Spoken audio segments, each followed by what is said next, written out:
Uh, this is your discussion paper, ISI 2020 UGA part. Okay. So we start with the first question. The first question is the number of subsets of this set is given 1, 2, 3 up to 10 having an odd number of elements is what? Having odd number of elements. So basically what is this meaning? So what is the meaning of this thing? Basically we can say that the subsets can have 1, 3, 5, 7 or 9 elements. Odd number of elements they have mentioned, isn't it? So the subsets can have 1, 3, 5, 7 or 9 elements. So basically the number of subsets will be what? 10C1 plus 10C3 plus 10C5 plus 10C9. Because you know total number of subsets for any set we have this to be 2 to the power n. That is basically NC0 plus NC1 plus NC2 and so on. You know this sum is equals to 2 to the power n. Basically that is the number of subsets you have. But here in this case they have mentioned the number of subsets having odd number of elements. So the number of subsets possible will be what? 10C1 plus 10C3 plus 10C5 plus 10C7 plus 10C9. Now you calculate this thing. Calculate this. How much is this? You know this value NC1. You know this formula NC1 plus NC3 plus NC5 and so on. How much is this? What is the value of this? This is 2 to the power n minus 1. So this is how much? This is 10C1 plus 10C3 plus 10C5 plus 10C7. So this is how much? This is 2 to the power 10 minus 1. Isn't it? 2 to the power 10 minus 1. You know this sum is the same as NC2 plus NC4 plus NC6. All of you know this thing, right? Some of the even binomial coefficients and some of the odd binomial coefficients. So this is 2 to the power 10 minus 1, which is 2 to the power 9. Okay. 2 to the power 9, which is 512. Correct answer is 512. Okay. Quite basic question. This is a quite direct question you can expect. Some of the questions of this paper was a pretty direct question. Okay.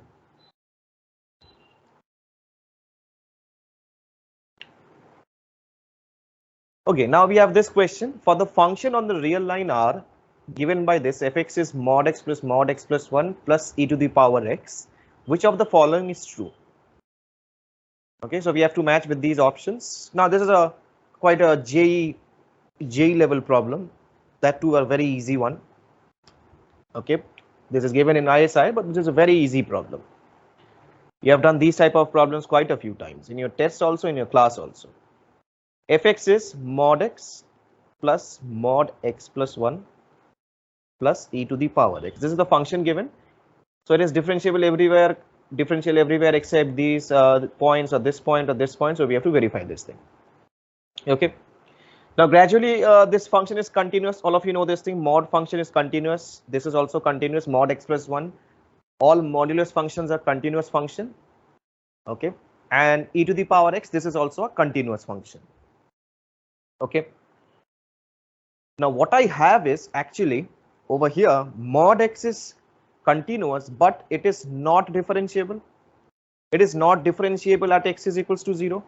Similarly, mod of x plus 1 is not differentiable at x is equals to minus 1, right? But this is differentiable everywhere. This is differentiable everywhere. So basically what I can say from here is if you remember one chart I gave you, the sum of functions, differentiable function, non-differentiable function, sum of differentiable function and non-differentiable function, which is their sum is always non-differentiable. So what I have is, since we have the points x is equals to 0 and x is equals to minus 1, you check at all these points at x is equals to 0, we have this to be non-differentiable, this is differentiable, and this is differentiable. So differentiable plus differentiable, this part will be differentiable, but this is not differentiable, which means at x is equals to 0, the entire function is not differentiable. Okay. And at x is equals to minus 1, this is not differentiable. Okay. but this is differentiable, this is differentiable. So we can say that these two sum is differentiable, but differentiable, although the sum of two differentiable function is differentiable, but here we have non-differentiable function. So differentiable plus differentiable, which is differentiable, plus non-differentiable, which is entire sum is not differentiable. So over here, x is equals to -1 is also a not differentiable function. So definitely option B is the right answer. It is differentiable everywhere except at x is equals to 0 and x is equals to -1. Simple, just logic based. It takes around few seconds to solve this thing. So these are some scoring questions. So this is one average ISI paper, neither too difficult nor too easy.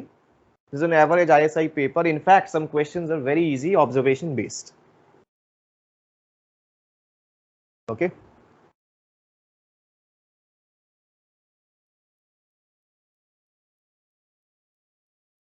Okay, next we have this question. Fg are real valued functions on the real line R such that f of gx is given to be x. So let's write down what we have. We have f of gx is given to be x, and we have this differential equation given, f dash of x is equals to 1 plus fx whole square. Okay. Now here we have one very easy method of doing. If you carefully observe, if you can see from here, we have f of gx is given to be x. So definitely this means f of gx is given to be x means f of gx is the same as g of fx, because basically f and g are inverse of each other, isn't it? F of g and f and g are inverse of each other. So you write it as f of gx as x or g of fx as x. Both have the same meaning. Okay. Easier way will be to proceed in this manner. What do? You take g of fx is equals to x. Why I'll take g of fx is equals to x? Because f and g are inverse of each other. If f and g are inverse of each other, so we have f of gx is the same as g of fx is equals to x. You have done this in differentiability. So what I have?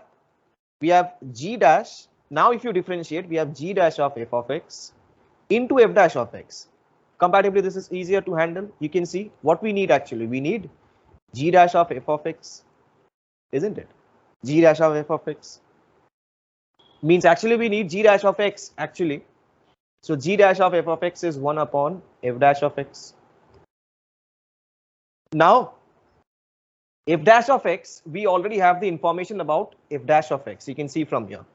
We have this relation given, f dash of x. So we can write this to be 1 upon 1 plus f of x the whole square.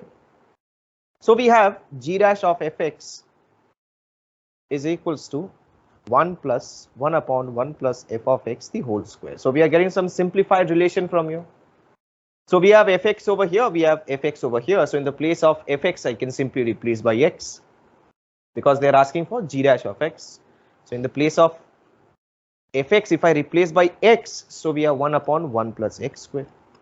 That's all. G dash of x is 1 upon 1 plus x square. So option A is the right answer.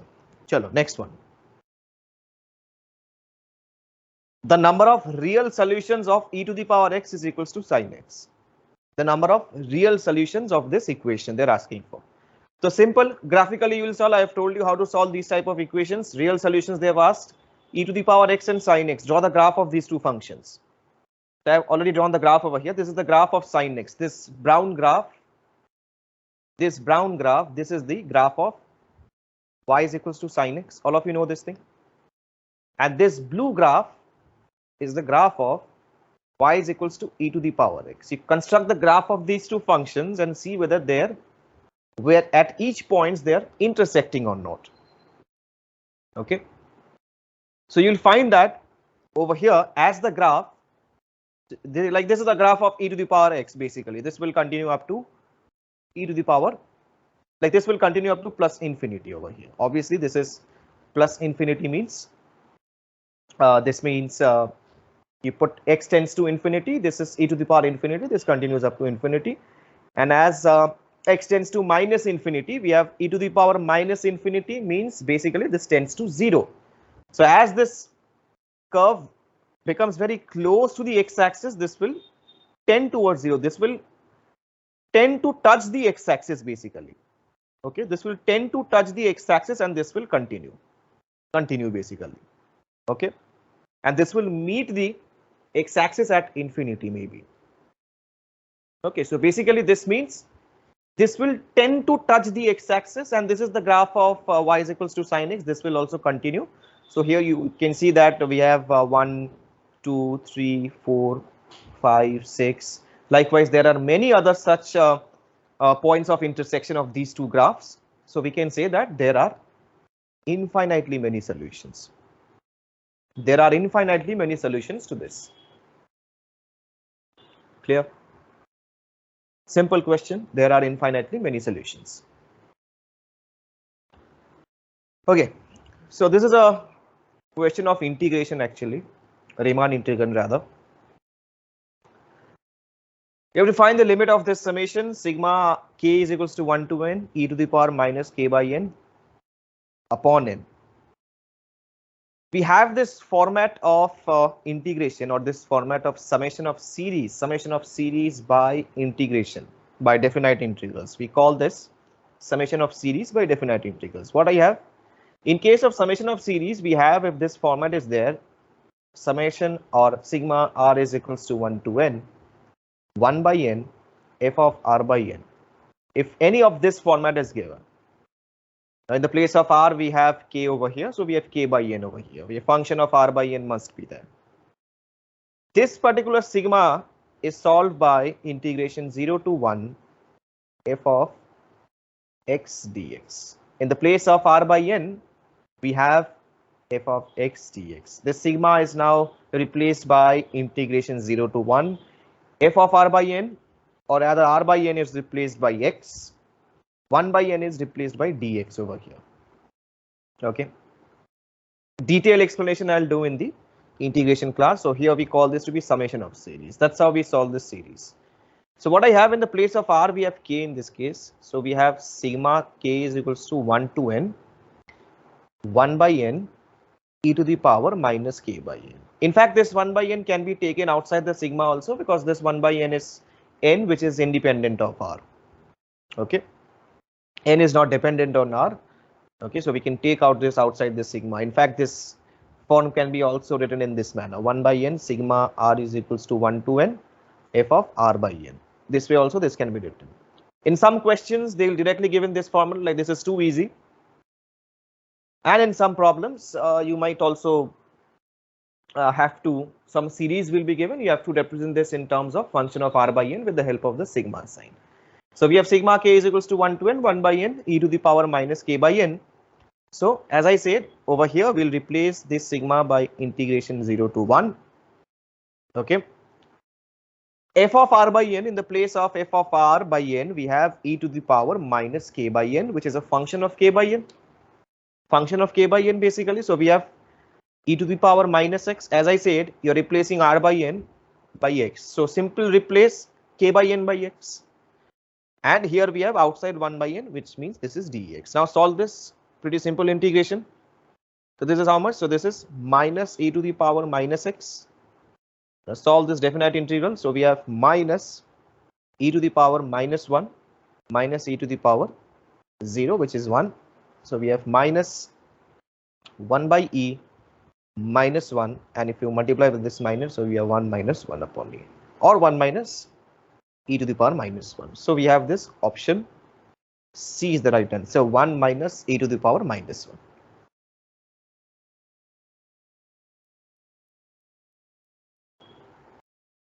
Sixth one from combinatorics. A group of 64 players in a chess tournament needs to be divided into 32 groups of 2 players each. In how many ways this can be done? All of you solve this question quickly. All of you solve this question. Very easy question from division distribution. Very, very easy question. This question, in fact, can be solved if you have a great practice of this type of questions. You can solve within few seconds without even just picking up the pen. You can solve this question.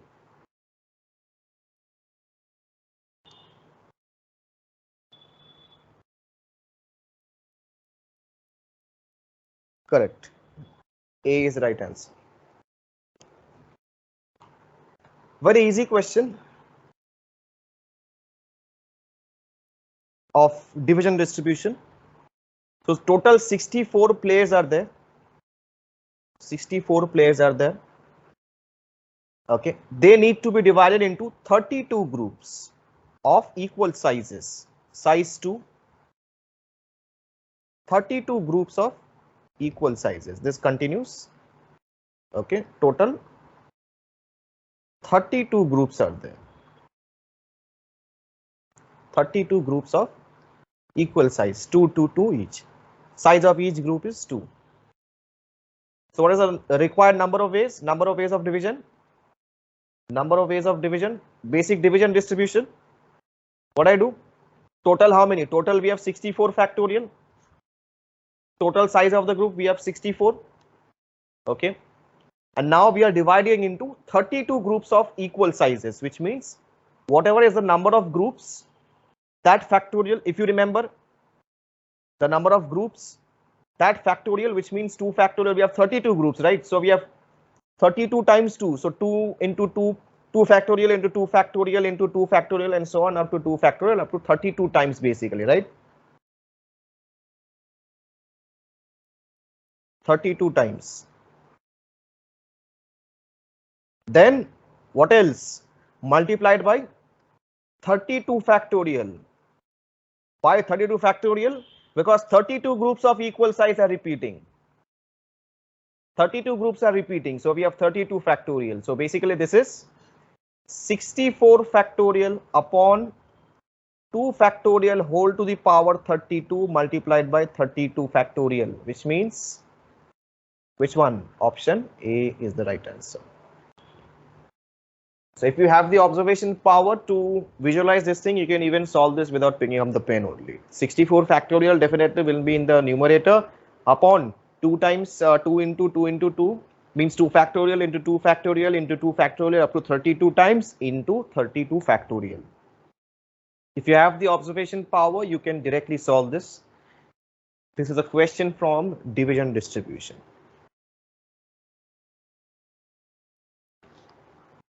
Okay, this is a nice question.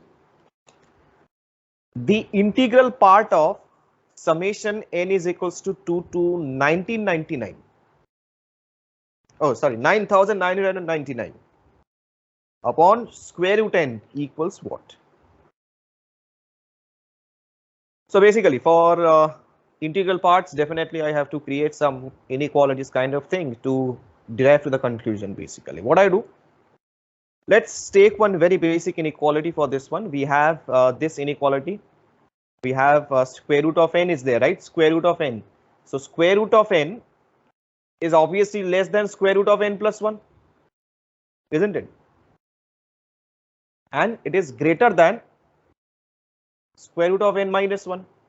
Quite obvious inequality, isn't it? So what I can do? If I add square root of n on both sides, we have square root of n plus square root of n minus 1 less than 2 times square root of n. We are adding square root of n on both sides. We have this inequality. Okay. Next, what I do? We need this form 1 upon square root of n. So what I do? I will take the reciprocal. So if I take the reciprocal, we have 1 upon square root of n plus square root of n minus 1 greater than, orientation changes, 1 upon 2 times square root of n greater than 1 upon square root of n plus 1 plus square root of n, or rather you can write this in this manner as reverse this. So we have square root of n plus 1 plus square root of n, okay, less than, we have 1 upon 2 root n less than 1 upon square root n plus square root n minus 1. Okay.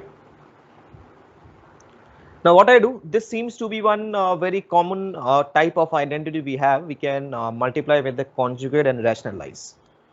Okay, to derive to the conclusion, we can multiply with the conjugate and then rationalize this thing. So what we have over here, if you multiply with the conjugate and then rationalize. So what I have from here on the left hand side, I multiply with the conjugate, means root over of n plus 1 minus root over of n. So what I get from here, we have this to be root n plus 1. So we have root n plus 1. In the numerator, we have root n plus 1 minus root over of n. Okay. Divided by, here we have n plus 1, root n plus 1 whole square, that's n plus 1 minus n, that is basically 1. And less than 1 by 2 root n. Over here also I multiply with the conjugate. So in the numerator, we have root n minus 1 divided by n square, root n whole square, that's basically n minus 1. So that is n cancel outs. We have over here also we have 1. So basically we are left with what? We are left with root over of n plus 1 minus root over of n minus 1 upon 2 root n less than root n minus 1. We are doing this thing to generate some inequality in order to reach our conclusion of the integral part. Directly they have not asked you to solve this thing. They're asking for the integral part, the greatest integer basically. Box of x they are asking for, kind of thing, box of x. Okay. So this is what we are getting. These two inequalities, what we are getting. Entire inequality. Now what do? You take the sigma over here, put the values one by one, put the values and see what we are getting from here. Suppose you put the value of n is equals to 2, suppose, because the sigma starts from 2. Okay, sigma starts from 2. So we'll take n is equals to 2 and see one by one, put all these values and verify. So if you put n is equals to 2, so we have root 3. You're putting n is equals to 2. So 2 plus 1. So we have root 3 minus root 2 less than 1 upon 2 root 2.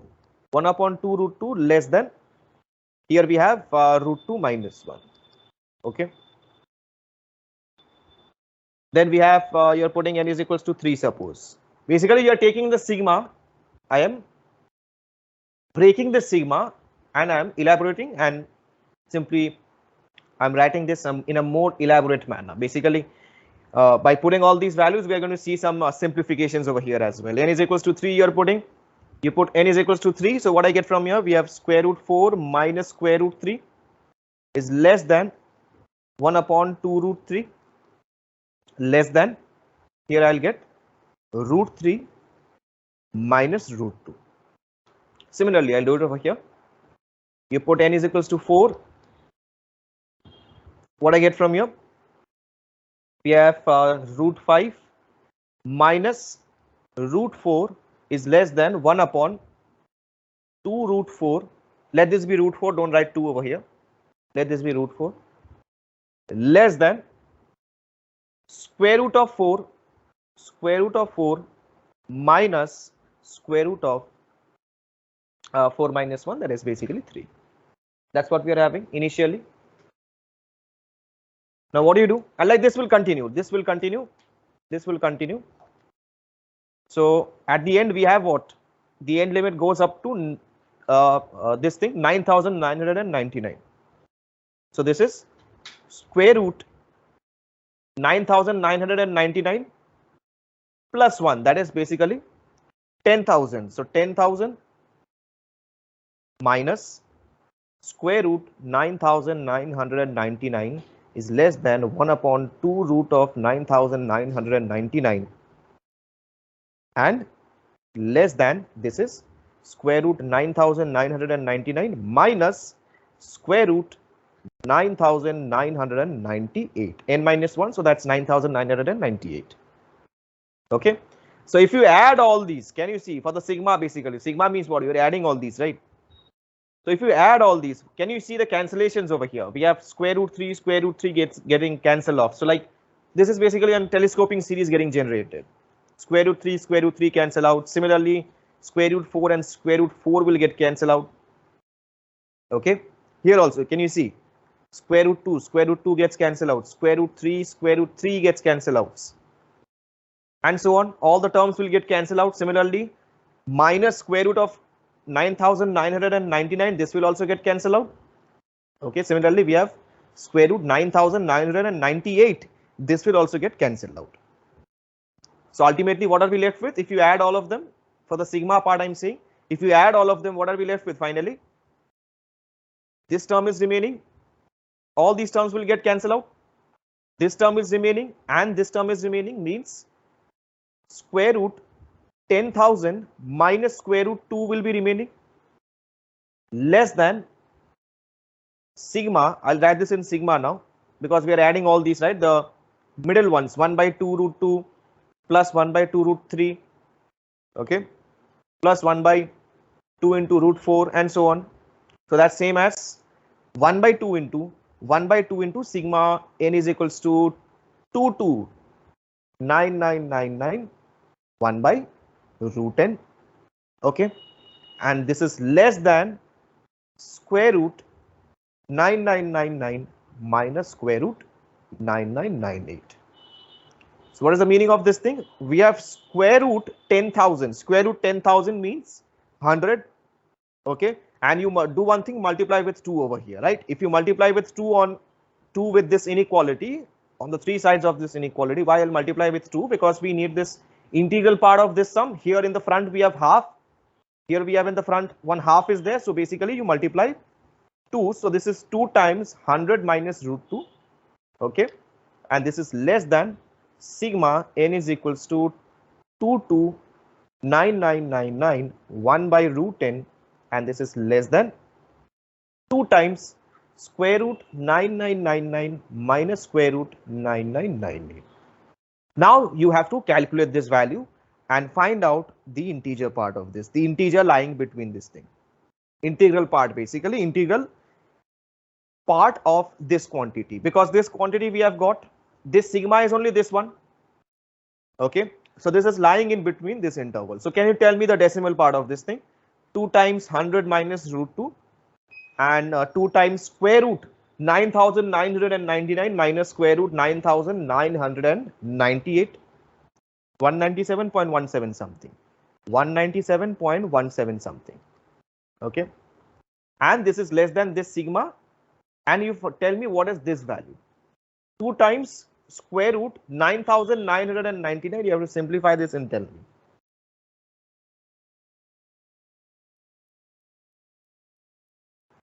Approximately you have to find it.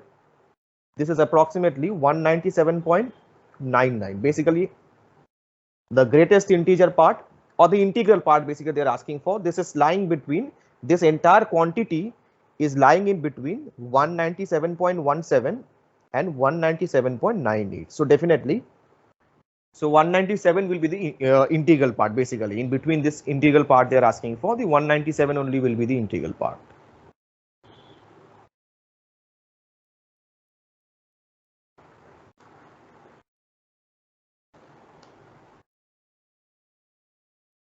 Chalo, next one.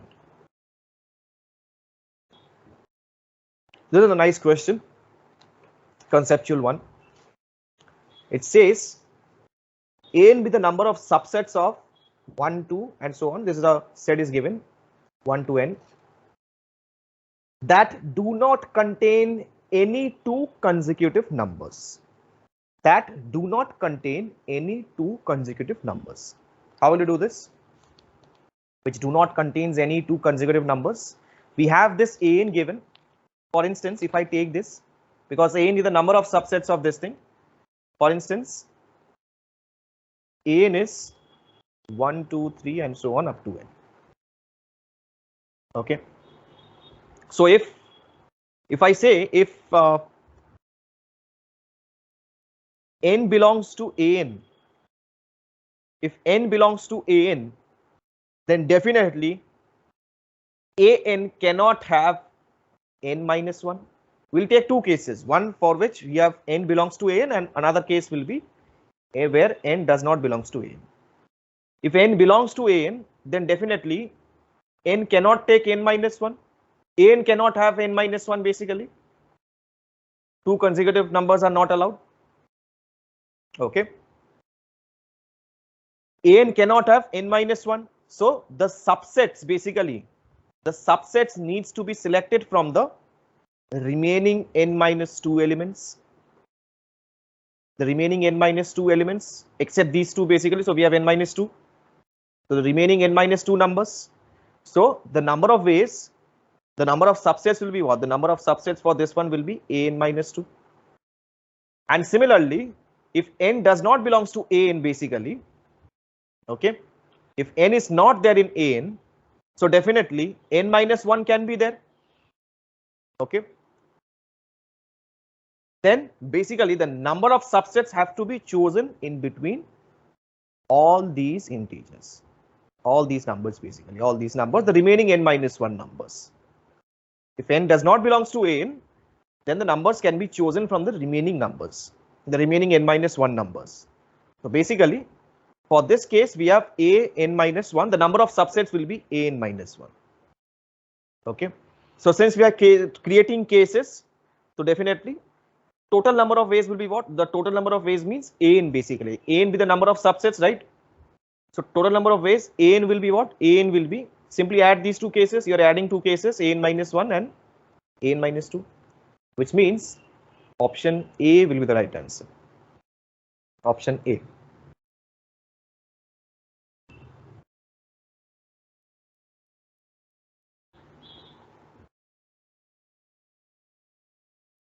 Chalo, next one. Good puzzle based question, but easier one. There are 128 numbers, 1, 2 and so on up to 128, which are arranged in a circular pattern in clockwise order. We start deleting numbers from this set in a clockwise fashion as follows. So you understand the logic of this deletion, like how we are deleting the numbers. First delete the number 2 and then skip the next available number, which is 3, and delete 4. Continue in this manner, and then that is basically after deleting a number, skip the next available number clockwise and delete the number available after that, till only one number remains. What is the last number left out? Concept is very easy. Let me explain this thing. You understand from here itself.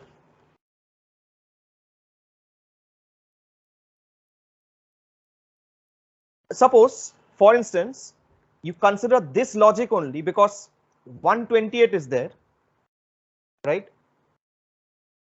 And 128 can be written in powers of 2. So basically,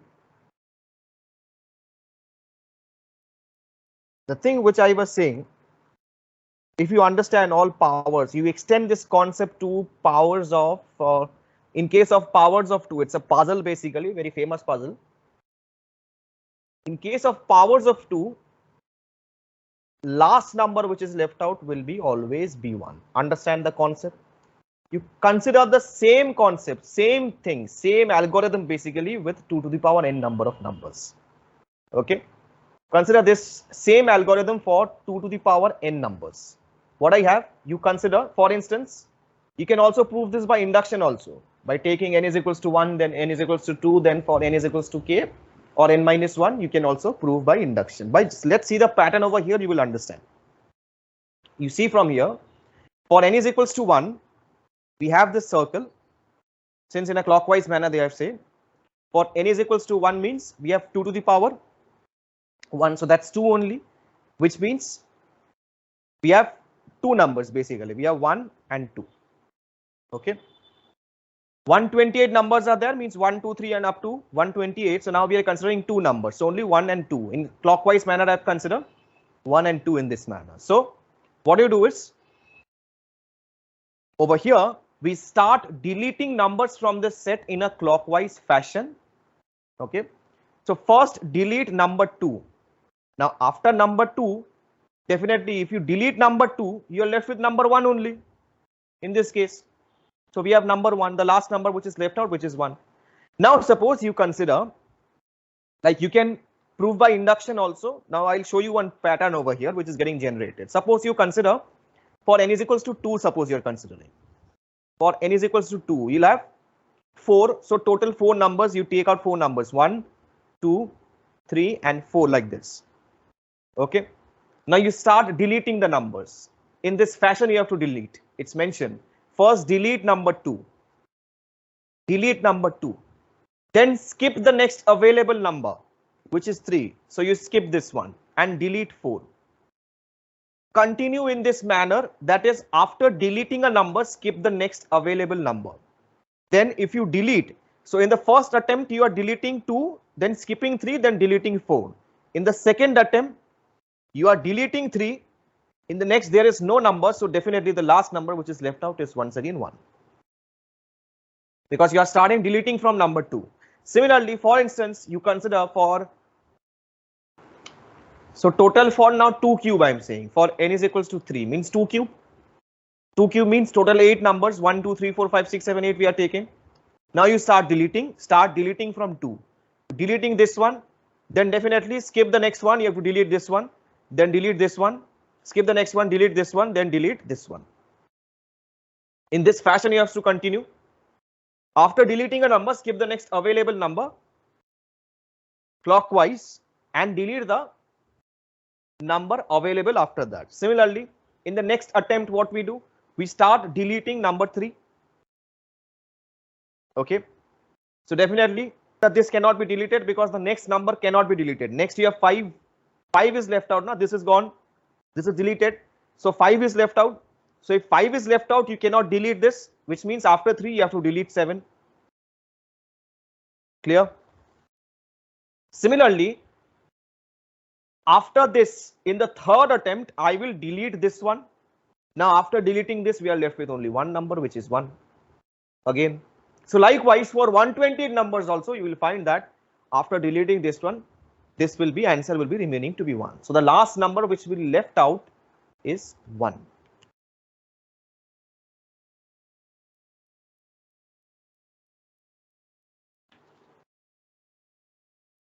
Okay. Next we have this question. Let Z and W be complex numbers lying on the circles of radii 2 and 3 respectively with centers at the origin basically. If the angle between the corresponding vectors is 60 degrees, then the value of mod Z plus W upon Z minus W. Now this is a very common type of problem of rotation, concept of rotation. In case if you know, it's fine. In case if you don't know, you will learn under complex number. But very basic concept of rotation, the question have been asked for. Like over here, you understand, we have Z and W be complex numbers lying on these two circles of radii 2 and 3. So suppose we have one circle. Okay, the circle has radii 2. The radius of this circle is 2, and Z basically lies on this. Okay, Z is a complex number which is lying on this circle. And similarly, we have one more circle. One more circle is there. This circle is basically here the radius of this circle is 3. The radius of this circle is 3 and W lies on this circle. The W lies on this circle. Center is at the origin.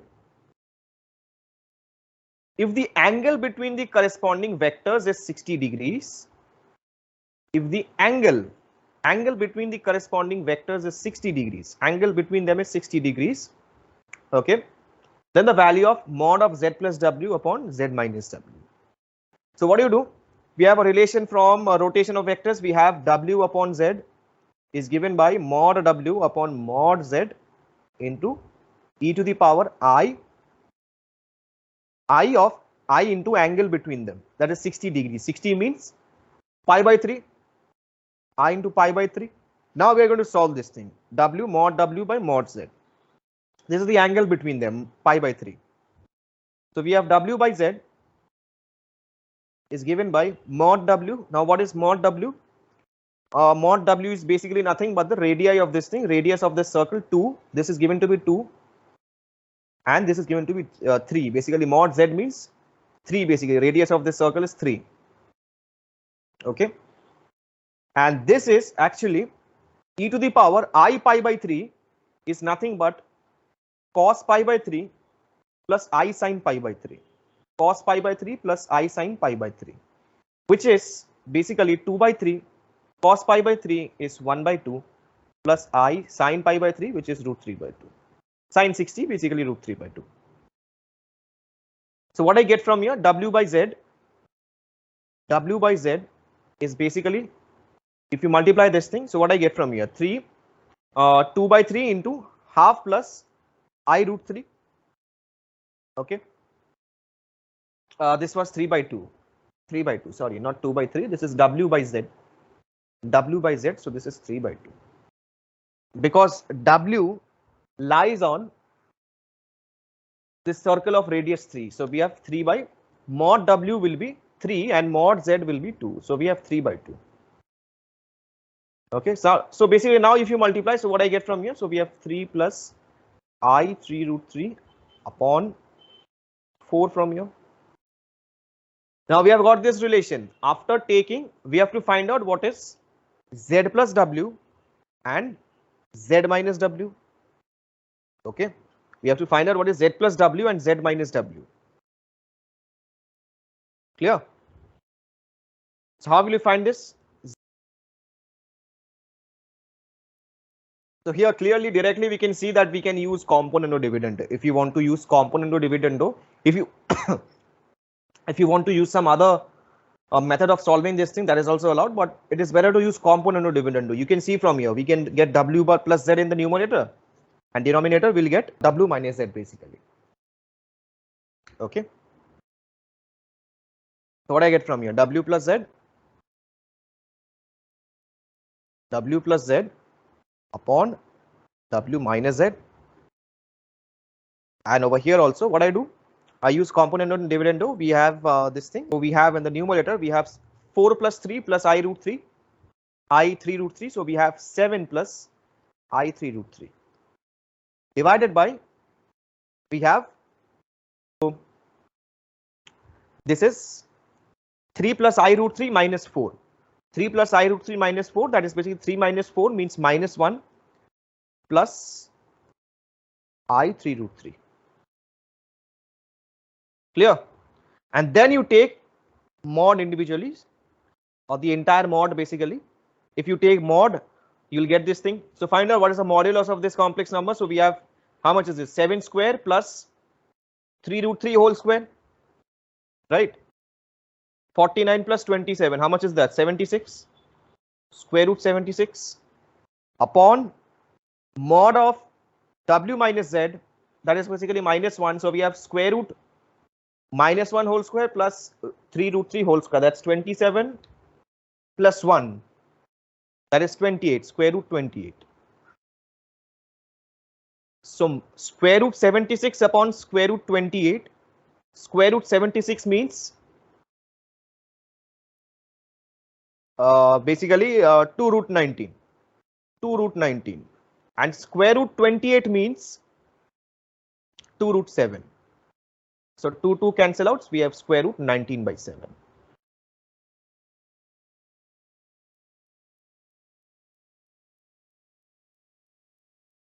Square root 19 by 7 is the right answer. Next one.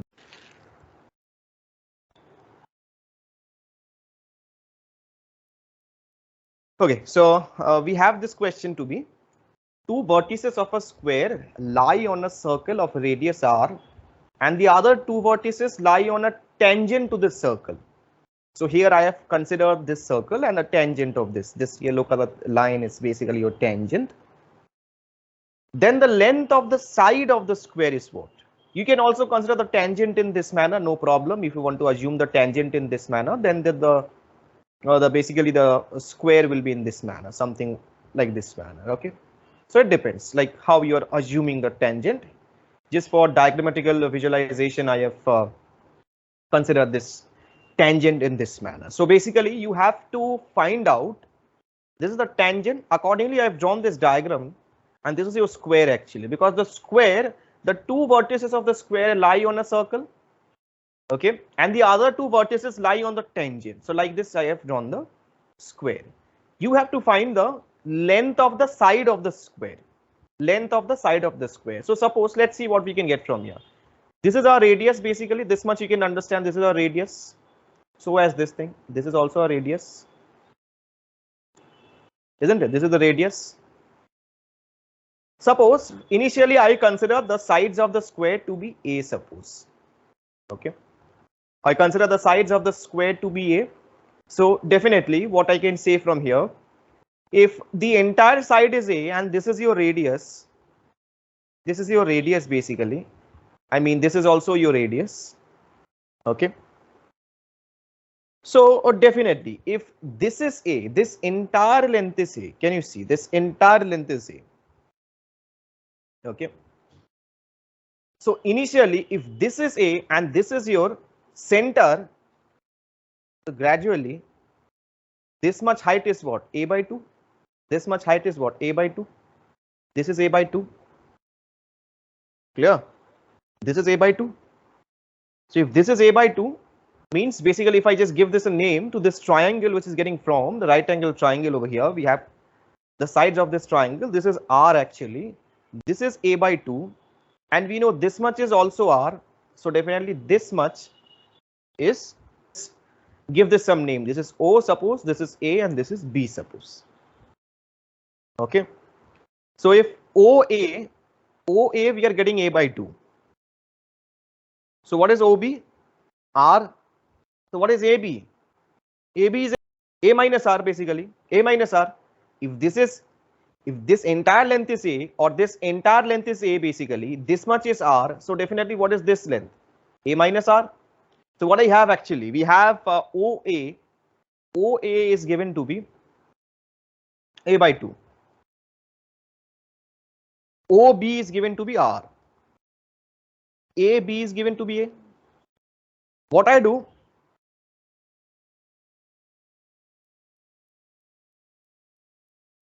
AB is A. This is a right angle triangle getting formed. So I can use Pythagoras theorem to find out the relation. R square will be what? A square by 4. Use Pythagoras theorem. A square by 4 plus A minus R the whole square. Expand this thing, you'll get the result. R square. This is A square by 4. You expand this thing. So we have A square minus 2AR plus R square. Okay. So which is nothing but 5A square by 4 minus 2AR plus R square. What I get from here? 2AR is equals to 5A square upon 4, which means A is equals to 8R upon 5. Clear?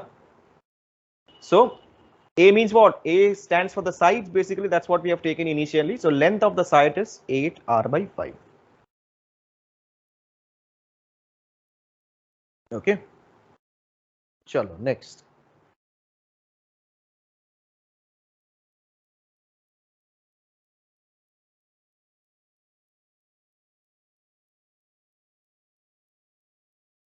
Okay, so very a common type of problem we have.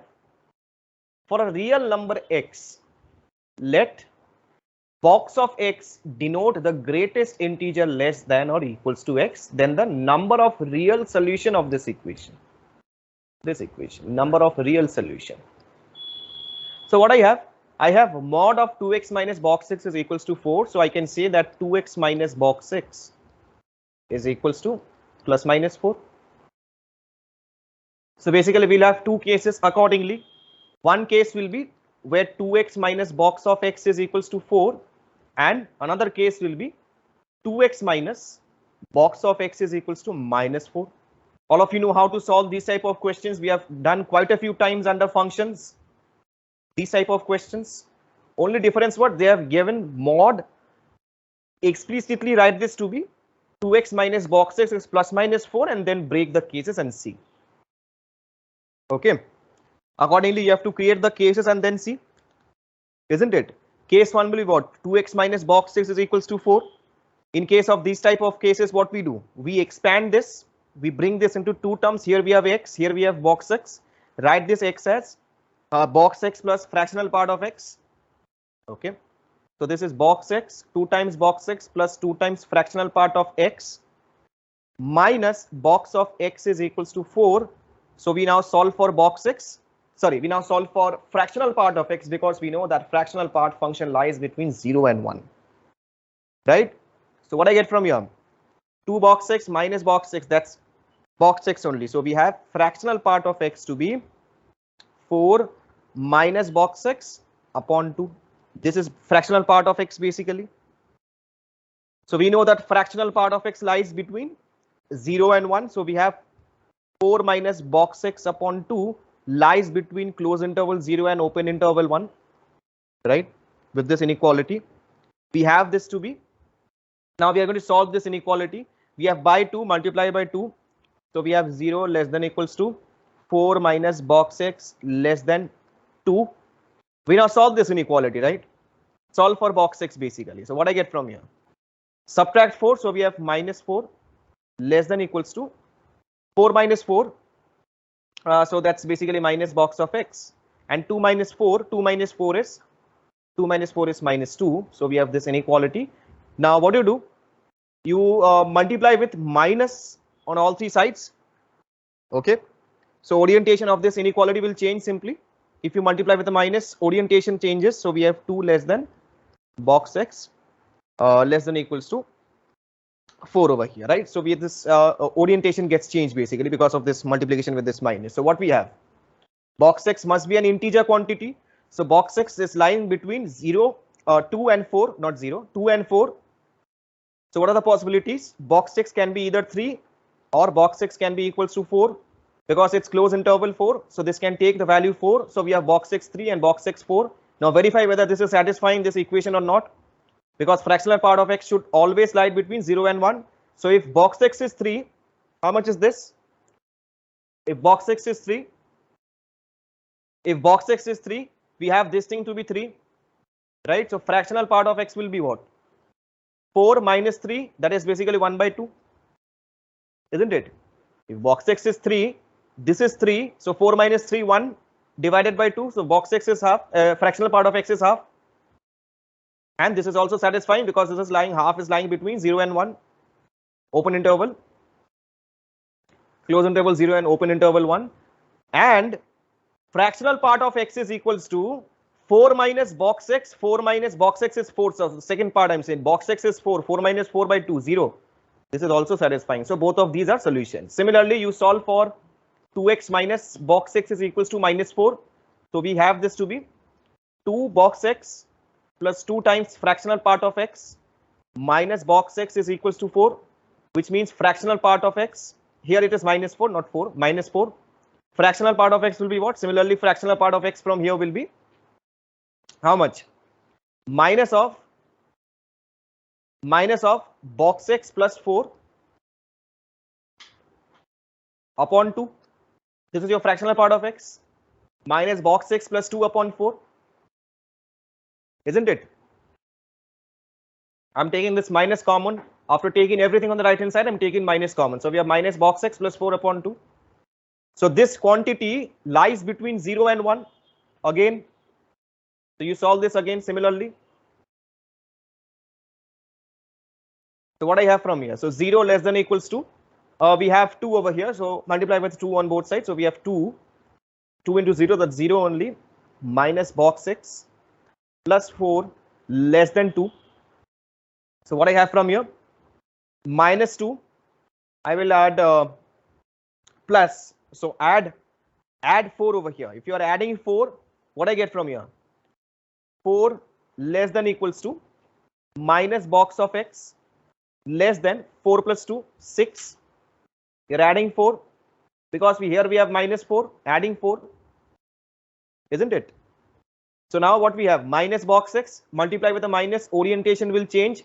So we have minus 6 less than box of x less than or equals to minus 4, which means box of x is equals to minus 4 and box of x is equals to minus 5. Obviously, because box of x must be an integer.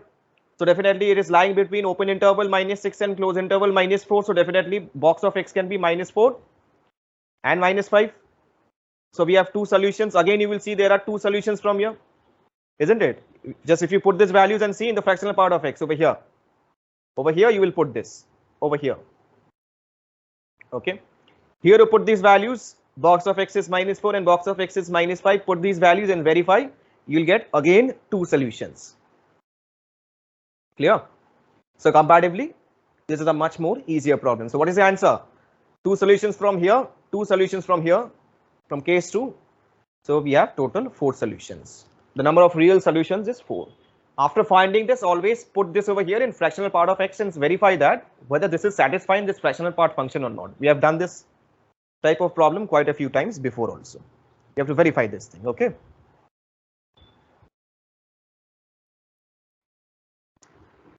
Question number 13. So now let us solve this. F, G be differentiable functions on the real line with f of 0 greater than g of 0.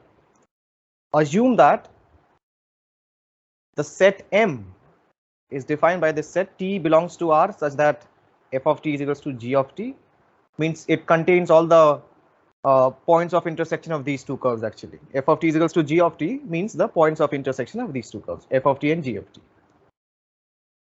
It is non-empty and f dash of t is greater than or equals to g dash of t for all t belongs to M. Then which of the following is necessarily true? This is what we need to figure out. Now you can understand over here we have f of t is equals to g of t. Also f dash of t is greater than or equals to g dash of t actually. Also we have these conditions also given. F of 0 is greater than g of 0. Okay. Then f of t is equals to g of t. Their points of intersection actually is their points of intersection will define this set M actually. Okay, and it is given that f dash of t is greater than or equals to g dash of t. These informations are given. Which of the following is necessarily true? Okay. So here we can take certain examples also to define this particular function. Like two different functions I'll take, where we have f dash of t is greater than or equals to g dash of t. So graphically also you can plot the situation. We have f of t, you can at some point of time you can take f of t is equals to g of t. Then with this condition f of 0 is greater than g of 0. With this you can graphically also plot the same. But here we go by some standard function. I'll show you graphically also. Here what I do is I'll define some function. I'll define some function f of t and g of t. F of t, you can take f of t to be some polynomial function to be, I take this function to be t plus 1 and t minus 1 whole square, and g of t is one more function. I take this to be 0. G of t is a constant function. I take this to be 0. Why will I take this? If you find out what is f of 0, if you find out f of 0 is 1, right? F of 0 is 1. And what is g of 0? G of 0 is 0. G of 0 is a constant function. G of 0 is a 0. So f of 0 is 1, g of 0 is 0, which means this is satisfying. F of 0 is greater than g of 0. This is what we have satisfied. A random I have defined. You can define with any point of view. You can define, but you have to make sure that these conditions are satisfied. Okay. Graphically also, if you figure out this particular function, actually this is actually the roughly, if I just draw the graph of this function, this is actually somewhat like this actually. Okay, the rough graph sketching I'm just simply doing. This is -1 and this is 1. This will touch 1 because this is repeating. Okay, this is having a multiplicity 2, so this will repeat, so this will simply touch and move upwards. Okay, this is your function f, and g of t is equals to 0 means y is equals to 0 means x-axis, and this is your f of t. F of t is equals to 0. Somewhat like this we have the function. F of 0 is 1, g of 0 is 0, so definitely f of 0 is more than g of 0. Also, we see that this particular set is non-empty set. You can figure out from here. If you see this function, if you see this set actually, t belongs to R, such that f of t is equals to g of t. Okay, here this function is what? Basically we have t belongs to R. F of t means what? F of t means t plus 1 into t minus 1 whole square is equals to g of t, which is 0. So definitely this is a non-empty set, basically a non-empty set. Some values you will get from here, the points of intersection. Now here we can see it is -1 and 1, so generally, so we're getting something. Also, we see that this condition is also satisfied. F dash of t is greater than or equals to g dash t for all t belongs to M.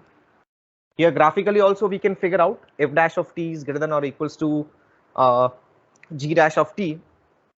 Also, you can figure out from here also, like over here also you can find out, like if you see the slope of this thing, the slope of f of t is more than slope of g of t. And similarly, the slope of f of t over here is more than g of t. So basically what you can do is, we can find out f dash of t. You can verify also f dash of t. If you find out what is f dash of t, f of t is this function we have taken. F dash of t will be t plus 1 into differentiation of this thing. We just simply use the product rule to differentiate this. So we have t minus 1 whole square plus 2 times t plus 1 into t minus 1. And we simplify this thing. So we have, you can take out t minus 1 common. So we have t minus 1 plus, we have 2t plus 2. So what I have from here, we have t minus 1 into 2t plus t, that's 3t plus 1.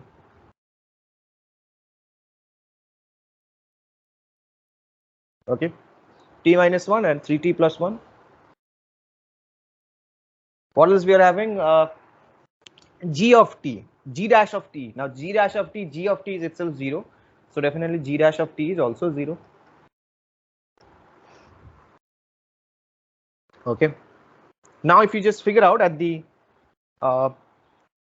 points minus 1 and 1, actually, if you figure out for all t they have mentioned. No? So I'll take this points. So let's say minus 1, n points I'm taking minus 1 and f of minus 1 if you verify. What is f of minus 1?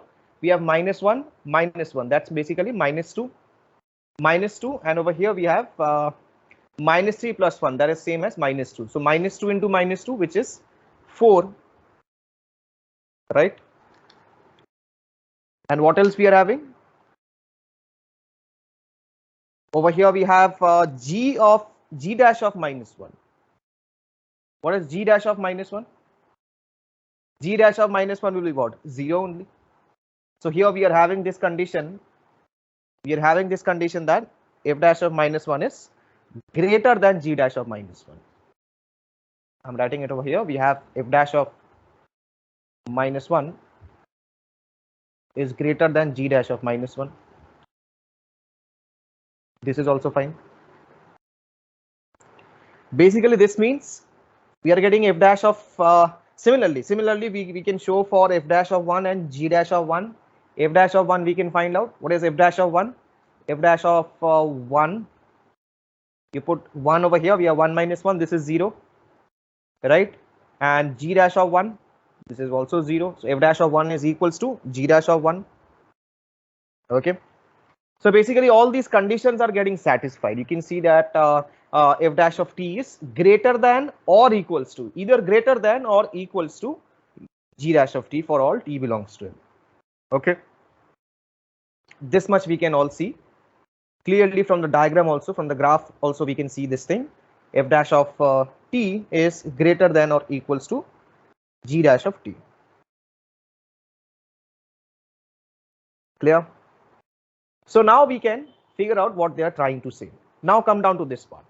What they are trying to say with the options. Which of the following is necessarily true actually? Necessarily true they have mentioned. So what we can see from here, the first option, or we can see one thing from here, from the second one. For any t belongs to M, f dash of t is greater than g dash of t. Okay. Now this may or may not happen. F dash of t they have mentioned f dash of t is greater than g dash of t. So it may happen f dash of t is equals to t. Any t we are having this thing, na? F dash of t is equals to t. It is always greater than. For any t belongs to M, we are having f dash of t is greater than g dash of t. Obviously, we are also seeing that f dash of t is equals to g dash of t. Like this thing is true when the slope of f of t is more than slope of g of t, isn't it? We are having this thing. At this position, after this point, we can see this thing. After this point, we have the slope of f of t is more than the slope of g of t, then we can say this condition. But we are having this condition, right? If f dash of t is equals to g of t, isn't it? So definitely this is wrong. We cannot have this. Similarly, we have option A, t belongs to M, then t is less than 0. T belongs to M and then T is less than 0. Is this true? Now we may have the solution on the positive side as well.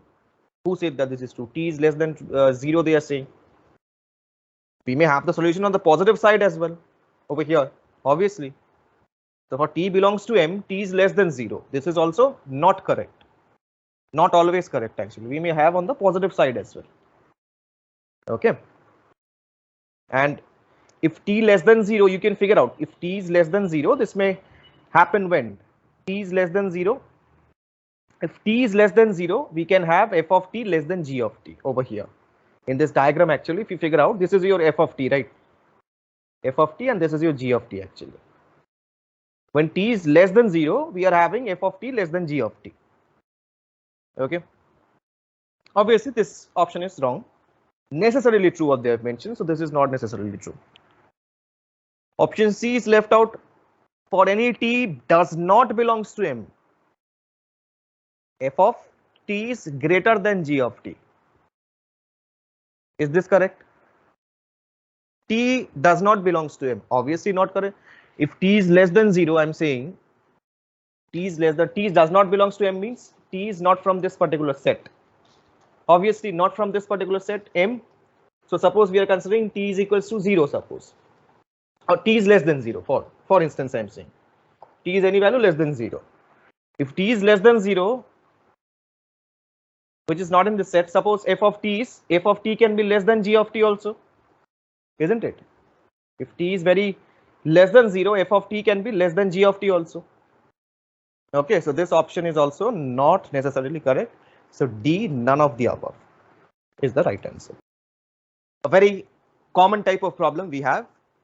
Consider the sequence.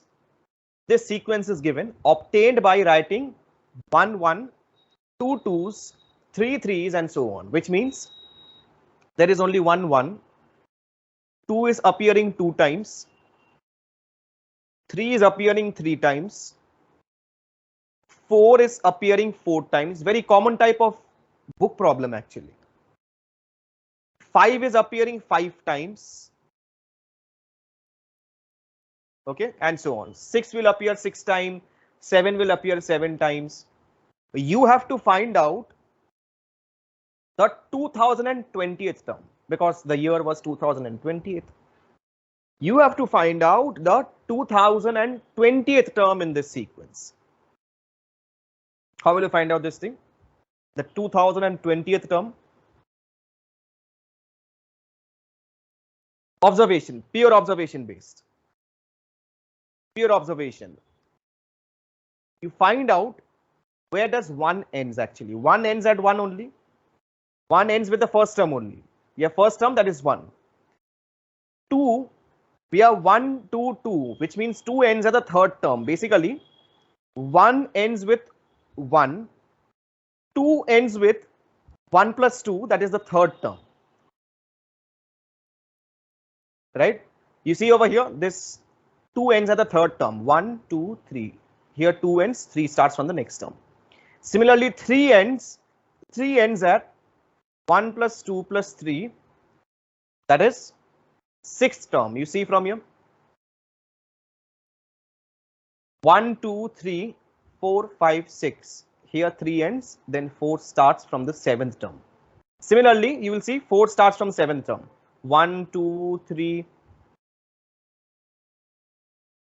4. So we have 10th term. So 4 ends at the 10th term. 4 ends at the 10th term. Here 10th. This is your 10th term. Right? 7, 8, 9, 10th. The total 10 terms. At the 10th term, 4 will end. Similarly, 5 will end at which term? 5 will end at 1 plus 2 plus 3 plus 4 plus 5. That is how much? 15th term. Isn't it? 15th term. The 15th term, at the 15th term, 5 will go and end. Okay. At the 15th term of the sequence, actually, I'm saying, not 15th term of 5. 15th term of the sequence, 5 will go and end. Okay. And so on, this will continue. So what I do? You have the options available with you. This is in the options, you have the terms, right? 2020th term in this sequence. You have the options given. You're lucky enough to get the options, right? So we have 62, 63, 64, 65. You start matching with the options. 62 means what? 62 means what? Basically 62 ends with what? 1 plus 2 plus 3 plus and so on up to 62 terms, isn't it? 5 ends at 1 plus 2 plus 3 plus 4 plus 5. So 62 term will end at 1 plus 2 plus 3 plus 4 plus and so on up to 62 terms, which is 62 into 63 upon 2. How much is this? 2, 1, 1953. 1953. It is 1953. Then 63.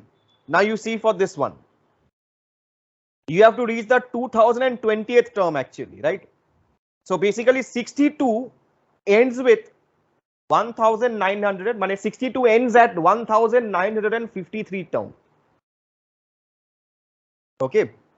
Similarly, 63, can you find out? 63 will be what? 1 plus 2 plus 3 plus so on up to 63, isn't it? How much is this? 63 into 64 upon 2.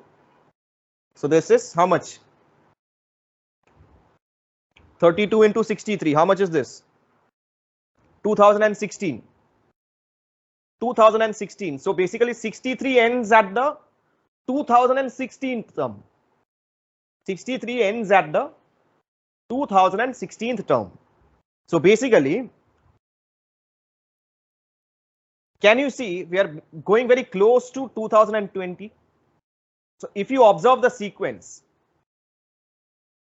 63 ends at the 2016th term. So 2017th term will be 64. 2018 terms will be also 64.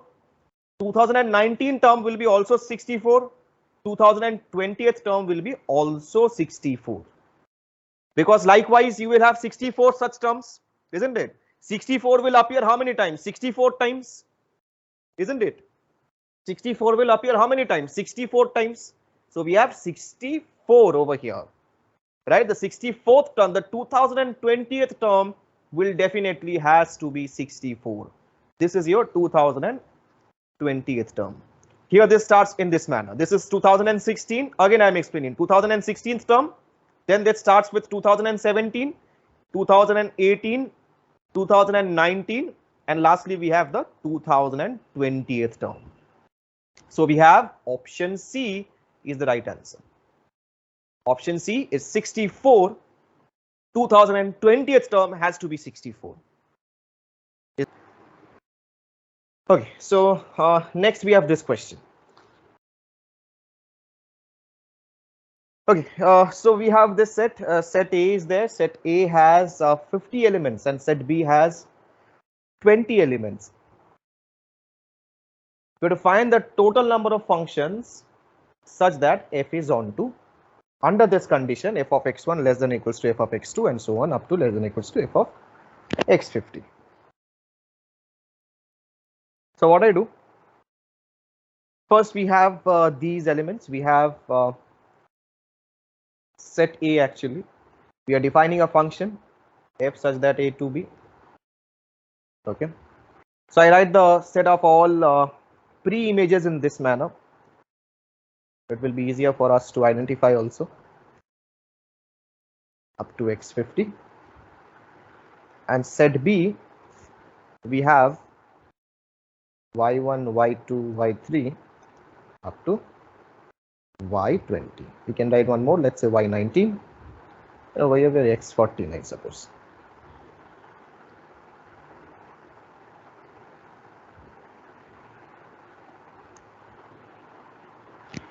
Set A is the set of all pre-images and set B is the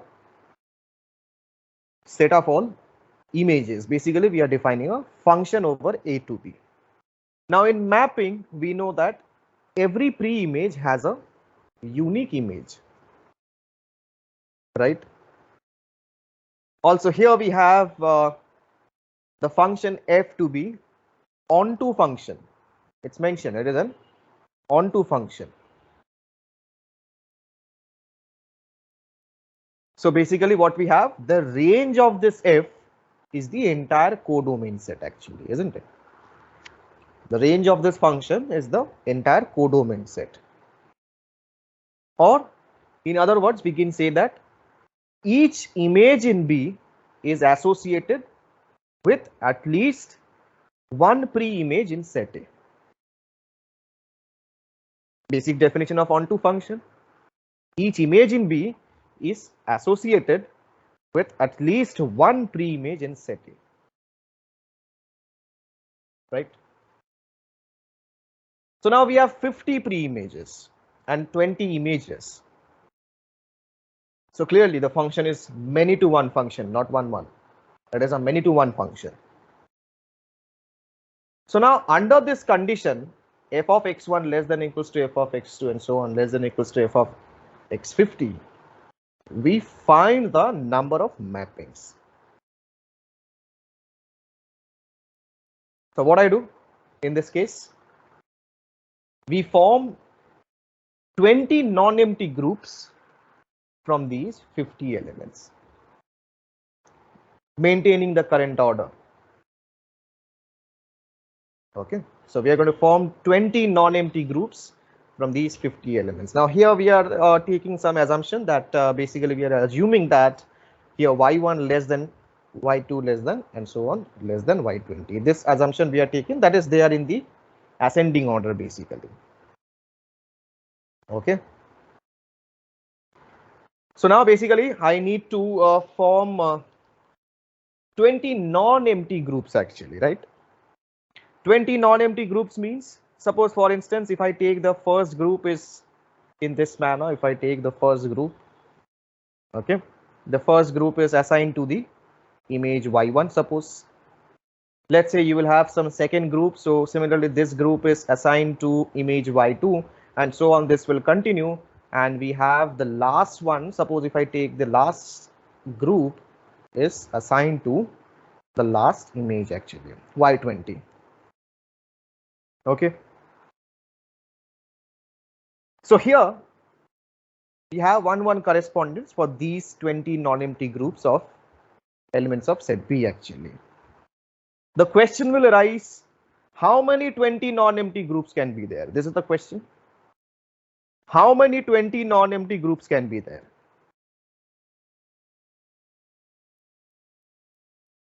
So we can say that in which we can form the number of ways basically we can form 20 non-empty groups is the same as the number of mappings actually. We can say this thing. The number of ways we can form 20 non-empty groups is the same as the number of mappings. So to form 20 groups, what I do, I will use the partition method. So we use how many partitions in this case? We have to form 20 groups. So how many partitions we use? We use 19 partitions. Isn't it? One less than that. So 19 partitions. Now the partitions, you cannot put the partitions at the end places. Over here and over here. You cannot put the partitions at the end places. Obviously, if you put the partitions at the end places, which means some groups will remain empty, which is not allowed. So you cannot put the partitions at the end places. Okay. So to avoid empty groups, we will not put the partitions at the end places, and rather we are going to put the partitions over here. Over here, so we are going to put the partitions. So how many gaps are there in total? Total we have 49 gaps, right? Total we have 49 gaps, out of which I can use 19 gaps to put 19 partitions, right? So basically I can select them in how many ways? 49 C 19 ways, because total we have 49 gaps to place the partitions. Okay, out of which I can use 19 gaps to put the 19 partitions. So I can select them in 49C 19 ways. So the correct option is 49C 19. Okay, it's a very nice question of partition method.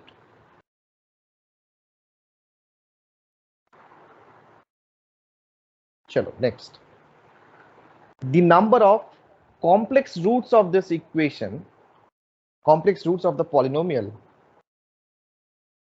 z to the power 5 minus z to the power 4 minus 1, which have modulus 1.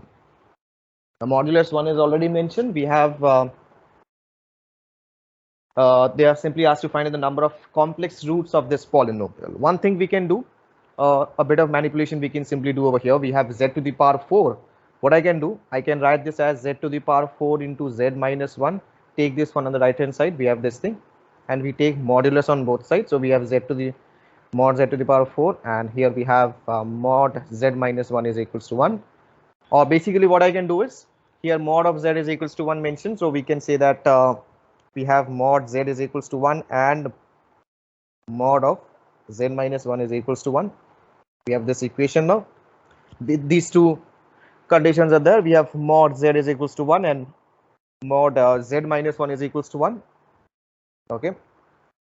Here we can draw the diagram of this thing. This is what, a circle with the center at the origin and radius 1, somewhat like this. We have the circle, center at the origin, and radius is 1. Okay. Mod z minus z0 is equals to r is equals to is a circles actually. So is a circle which is having a radius r and center is z0 actually. So this is z0, and this is another circle which is having z0 center 1, and basically we can say that radius is also 1, somewhat like this. We'll have the one more circle will be there like this. One more circle will be there. Roughly I am drawing just to show you the idea. One more circle will be there which will have the radius to be similarly, radius will be 1, but center will be on over here this way. Somewhere over here we have the center.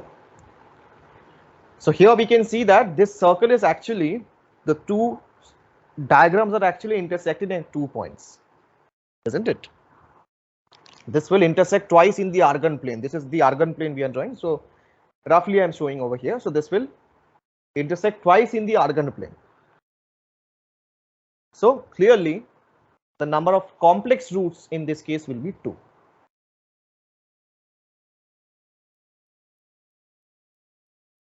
Chalo, number 17.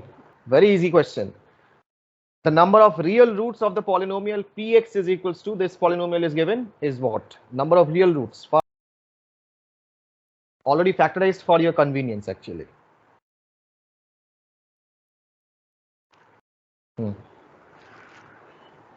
Logically, if you think, so we have px is x to the power 2020 plus 2020 x square plus 2020. This is one factor. Then we have another factor x cube minus 2020, and then we have one more factor x square minus 2020. Now clearly here from the number of real roots they have said, right? So px is equals to 0 is what? So clearly we can see if you individually take the factors from this particular factor, what I have, there are no sign change. No sign change means what? No real root. Even if you replace x by minus x, all are positive, right? They are having even powers. All are positive. So clearly this will have no real roots. From here we won't get any real roots. No real roots. From this part, this has one sign change actually. We can see from here this has one sign change. So basically we can say that this has only one real root, right? And if you replace by minus also, if you replace by minus, then there will be no sign change. So no negative real root, so only positive real root we'll get from here. That is basically x cube is equals to 2020. The positive real root will be actually cube root of 2020. Okay, so from here you will get one positive real root. And from this particular part, so gradually you can see x square is equals to 2020 means x is equals to plus minus 2020. You'll get two roots from here, right? So total real roots will be 3. Option B is the correct. Such a simple problem. Next. Next, we have this question. Which of the following is the sum of an infinite geometric sequence whose terms comes from the set 1 half 1 by 4 up to 2 to the power 1 upon 2 to the power n? Okay, so in this question, what do? First, we consider the first term. Suppose we consider the first term in the form of 1 upon 2 to the power n. If I consider the first term as 1 upon 2 to the power n, so clearly we can see that the common ratio actually will be also of the form something 2 to the power r, isn't it? The common ratio will be of the form 1 upon 2 to the power r actually. And it is mentioned that it is an infinite geometric sequence. Basically what we have, the infinite geometric series sum, we have a by 1 minus r. So a or a1 by 1 minus r. So what I have from here, 1 upon 2 to the power n upon 1 minus 1 upon 2 to the power r actually. So if we simplify this thing, what I get from here, we have 1 upon 2 to the power n upon 2 to the power r minus 1 upon 2 to the power r. So if we simplify this, I get 2 to the power r minus n, 2 to the power r minus n upon 2 to the power r minus 1. That's what we are getting. Now we go by the option check. Simply see the options. You have the option A to be 1 by 5, option B 1 by 7. All are in the form of 1 by some odd denominator, right? 1 by odd denominator. So in this logic, if we go, so clearly we have this particular sum. It's saying the sum, right? So this is the sum actually. This should be the sum. Now clearly all the numerators are of the form 1. So clearly we can see that r must be equals to n from here, right? Because this will give this 2 to the power 0, which is 1 basically. So numerator is always 1. So we have r is equals to n from here. And one more thing we can see this, basically we have now simply figure out which of these denominators are of the form 2 to the power r minus 1. Simple. Which of these denominators are 2 to the power r minus 1?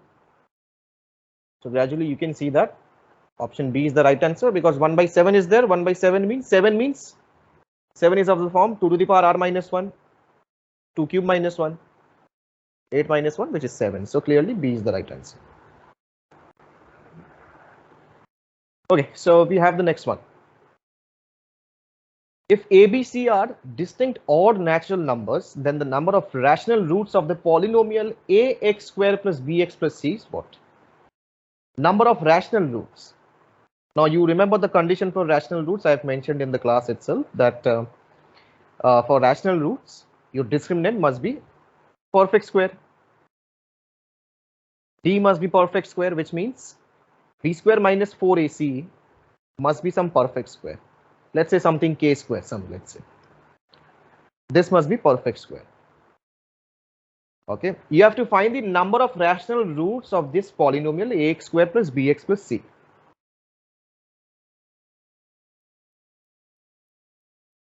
So D must be a perfect square, so that's why we are taking this to be k square. Now what I have, what is given actually, A, B, C are distinct odd natural numbers. So B is odd in this case, A is odd in this case, C is also odd in this case. But here we have 4 times AC. So this much is even, this is even, and this is odd basically. Okay. B is odd, 4AC is even. So overall, we can say that the difference is odd. So clearly we can say that K is odd from here. K is odd. K must be odd from here, right? Now, if you just a bit simplify this thing, so we have just basic manipulations, nothing else. Here we have 4AC. Take this on the right hand side, write this as 4AC. Here we have b square minus k square. If we break this, 4AC is equals to b plus k into b minus k. Okay. Now what is given? B is odd. Also we have found that k is also odd. So suppose if I consider, let's say b is equals to, it is odd basically. So if I consider this to be 2m plus 1 and you consider k is also odd, so you consider this k to be 2n plus 1. Okay, because both of them are odd, so we are going to consider in this manner 2m plus 1 and 2n plus 1. Okay, so what I have from here, from this particular 4AC, 4AC will be what? 4AC is equals to b is now simply put these values. We have 2m plus 1, 2m plus 1 plus 2n plus 1. We have plus 2n plus 1 into b minus k. B minus k means 2m plus 1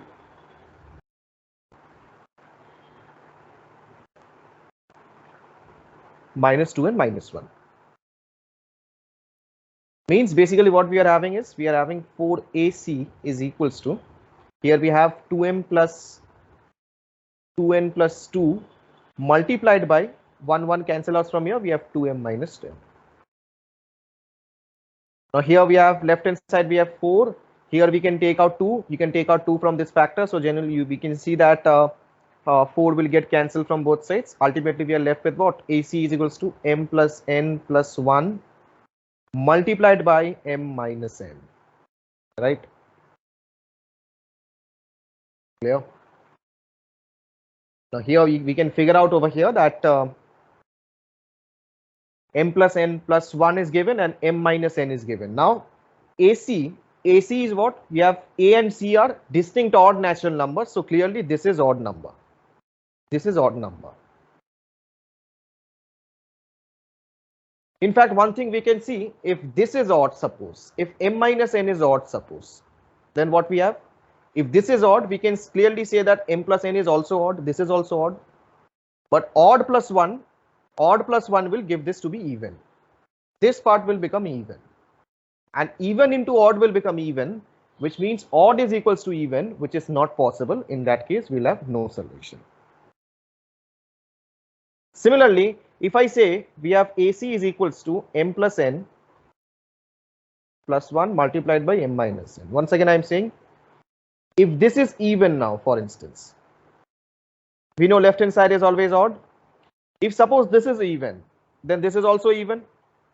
And even plus 1 will give this to be odd. Now odd times even, this is even. Once again we are having odd is equals to even. So either of these cases we are saying, in both the cases we can see that we are always getting the right hand side to be even. But left hand side is always odd. So clearly this will have no solutions. In this case, no such case is possible. We have this must be 0.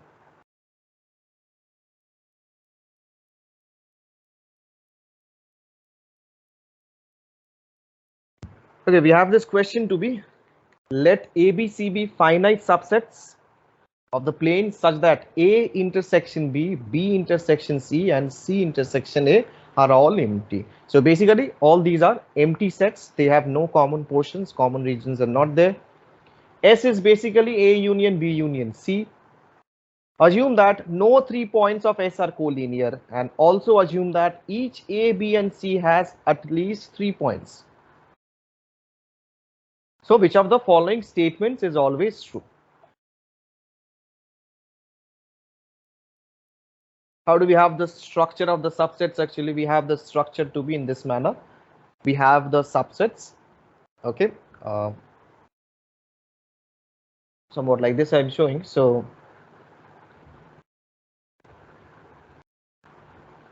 something like this I'm showing. Okay. A, B and C. We're having this thing and where A union B union C is equals to S. Okay.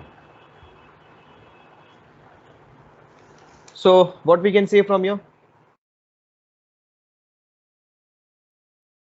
The first statement actually says there exists a triangle having a vertex from each ABC that does not contain any point S in its interior. Okay. We are assuming that no 3 points of S are collinear, and also we assume that ABCR has at least 3 points. Okay. So out of which it's saying that there exists a triangle having a vertex each from ABC that does not contain any point of S in its interior. If you draw the triangle in this manner, for instance, taking 3 points, I'm drawing a triangle over here, ABC. Okay. So by this particular statement, by this particular option A, if you figure out what they're trying to say, if I say in this manner that if there exists a point, suppose if I take some point, for instance, okay, if I take some point over here. Now the triangle is created in what way? The triangle is created in such a way that this is having the minimal area. This is having the minimal area, this triangle. Now, for instance, if you take some point over here, it's saying that there exists a triangle having a vertex that does not contain any point of S. Let us assume some point is there, for instance. Okay. So if some point is there, let's say A dash is some point is there over here. So one thing we can say that this triangle which will get formed, let's say A dash and C, suppose this triangle, the triangle which will get formed from here, that triangle's area will be less than the bigger triangle's area, because already we have considered this to be the least, right? This is already considered to be the minimal area, right? So the area of this triangle will be less than the area of the triangle ABC, which is a contradiction actually, because earlier we have assumed that the triangle is having the minimum possible area. So minimum possible area we are considering, and also we are considering that this triangle is actually we are getting this thing triangle over here. We have the area of this triangle is less than the area of ABC. This entire triangle actually, right? So it is always possible to have a triangle having a vertex from this each of ABC that does not contain the point S in its interior. Okay, so basically this option A is the right answer. Option A is correct. Okay, 21st one.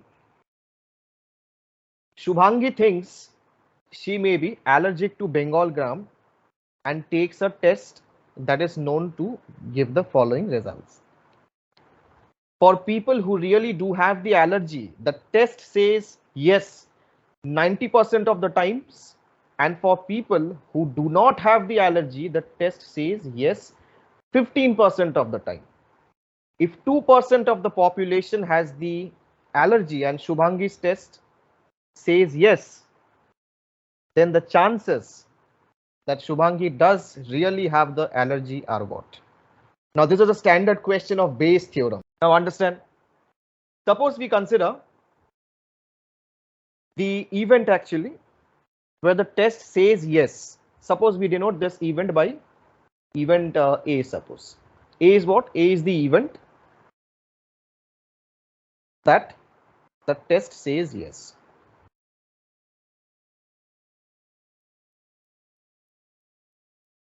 Okay. Now either Shubhangi will have the allergy or she does not have the allergy. So suppose if I take this manner, so the probability of Shubhangi has the allergy, P of S, suppose. P of S is what? P of S is 2 by 100, isn't it? P of S is 2 by 100. And if she does not has the allergy, so P of S bar, the complement, this is given by 98 by 100. P of S bar is given by 98 by 100. What else is given? People who really do have the allergy, the test says yes. So basically P of A given that S occurs, this is given, means the probability that the reports are confirming that That confirms yes if the person has the allergy. Okay. So P A given that S occurs. So basically what we have, this is given to be 90 by 100, 90%, so 90 by 100. And for people who do not have the allergy, the test says yes, which means P of A given that S bar occurs, so we have 15 by 100. This is given. And what they have asked for, they have asked for the probability that Shubhangi does really have the allergy. So basically, we want to find out. So basically, what they have asked is, they have asked for P of S given that A occurs. This they have asked for. Does really have the Shubhangi does really have the occurs.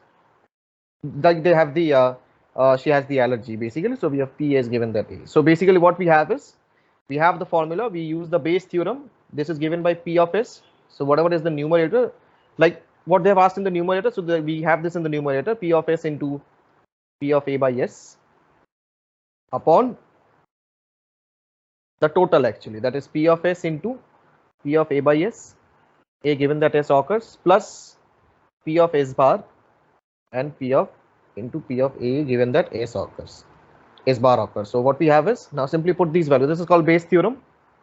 So 2 by 100 into probability of A given that S occurs. So we have 90 by 100 upon 2 by 100 into 90 by 100 plus P of S bar, that is 98 by 100 plus P of A by S bar, that is 15 by 100.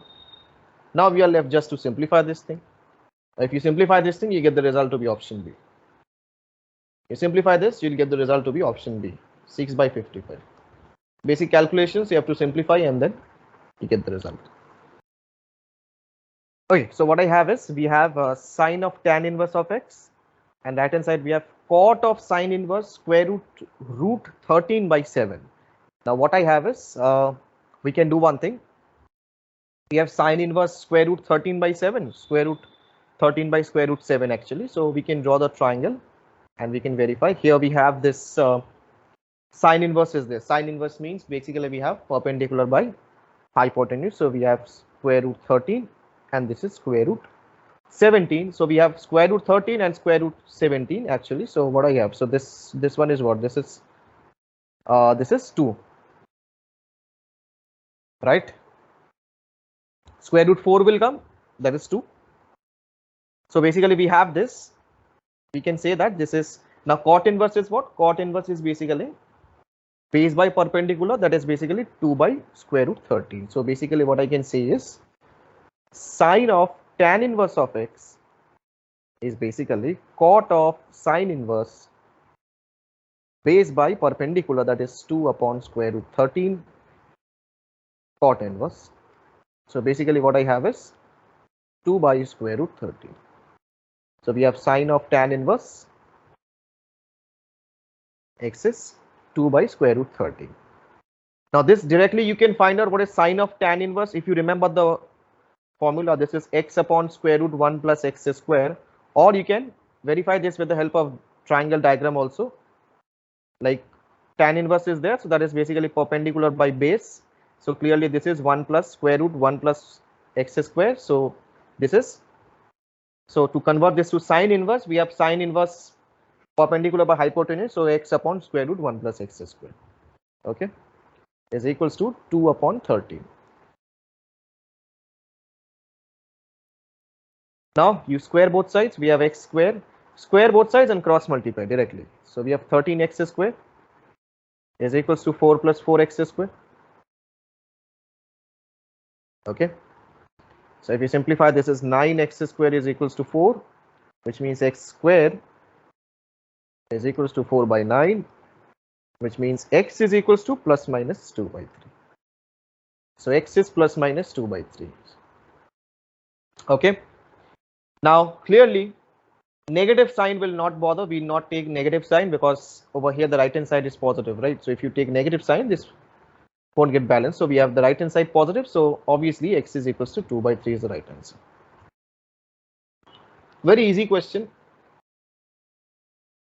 Okay, so we have this question to be, if the word permute is permuted in all possible ways and the different resulting words are written down in alphabetical order, also known as the dictionary order, irrespective of whether the word has meaning or not, then the 720th word would be what? Simple logic. We have the word to be permute. Total possible permutations will be 7 factorial. Anyways, we have 720th over here. 720th. 720th, one observation. This 720th is nothing but 6 factorial. This one observation we can make. What do you do? Do one thing, write this in the alphabetical order. So if I write it in alphabetical order, so we have E, E, M, P, R, T, U. This is the alphabetical order which is following. Okay. So total words will be what? Total words. Total words will be what? Total possible words will be 7 factorial upon 2 factorial, because 2 words are repeating alike basically. So 7 factorial upon 2 factorial. Now what is the first word actually? The first word will be this word only, E, E, M, P, R, T, U in the alphabetical order. Okay. And we can say that the last such word will be exactly opposite of this thing. That means U, T, R, P, M, E. Okay. Exactly opposite of this given alphabetical order. Isn't it? Now what you do? You fix E, suppose. You fix E in the first place. We have the remaining places. How many? 1, 2, 3, 4, 5, 6. Total 7 are there. You are fixing E at the first place. Okay. Total words which is starting with E is what? 6 factorial. E is fixed at this place. So remaining 1, 2, 3, 4, 5, 6. Total 6 places are there. So remaining can be arranged in 6 factorial ways. E is fixed at the first place. So 6 factorial, that's 720. So total word starting with E is 720. And the last word, what is the last word? The last word starting with E is the 720th word in this direction. Basically, what I'm trying to say, the last word starting with this thing, starting with E, basically. The last word starting with E is the 720th word in the dictionary. So basically what we have, what is the last word then? The last word will be what? E, U, T, R, P, M, E. This is the last word actually. Isn't it? The last word starting with E actually. This is our last word. So what is the answer? Option B. E, U, T, R, P, M, E. Chalo, 24. 24 what they're saying? We have the following points in R3. And so these are the vertices of what?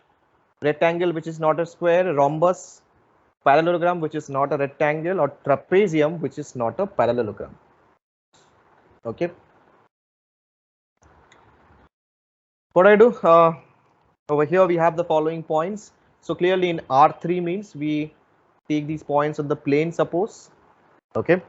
We have the following points. Let's say, for instance, you consider the points to be.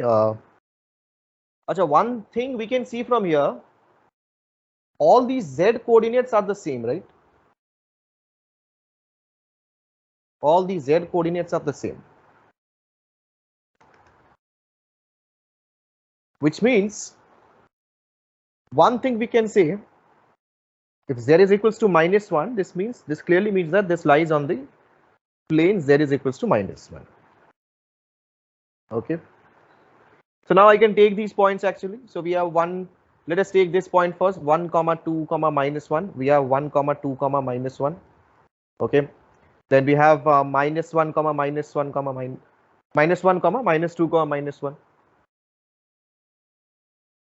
Then we have 4, -1, 4, 7, -1, and then we have 2, 3, -1. So what I can do, one thing you can figure out, We can find out the midpoint of BD. This one, give this some name, na? A, B, C, D. This is A, B, C, D. You can find a midpoint of BD. Okay. The midpoint. What is the midpoint of BD? Midpoint of BD is what? 2 plus 1 by 2, 3 by 2. Then 5 by 2, 3 plus 2, 5. And then minus 1, minus 1. So we have minus 1 basically. Minus 2 by 2, so that is minus 1. So similarly, we have the midpoint of, similarly find out what is the midpoint of AC. Midpoint of AC is what? Minus 1 plus 4, that is basically 3 by 2. Minus 2 plus 7, 5 by 2. Minus 1 and minus 1, here we have minus 1. Minus 2 by 2, so that's minus 1. So clearly we can say that the midpoints are the same. Midpoints are the same actually. Their midpoints are the same. If you join them, roughly I'm showing, if you join them, their midpoints are the same actually. Okay. So if midpoints are same, then clearly we can say that this is a parallelogram. Simple, we can say it is a parallelogram. Also, if you see the direction ratios, if you figure out over here, we have AB. AB is what? The position vector of B minus position vector of A. We can simply find out AB. What is AB? 3. 2 minus minus 1. So we have 3. Then 5. 3 minus minus 2, 5. And this is 0. Minus 1 plus 1. So we have 0. And also we have AD. AD, if you figure out, AD is what? AD is basically minus 2, minus 4 and 0. AB is the same as CD. You can see from here. AB is the same as CD. Find out what is CD. CD is what? 3, 5 and then 0. This is the same as CD vector, which is the same as, and this is also similar to same as the BC vector. These vectors AB and AD are not orthogonal. They are of different length. You can see from here the orthogonality of two vectors. They are not orthogonal and also they are of different lengths actually. This is not a rectangle actually.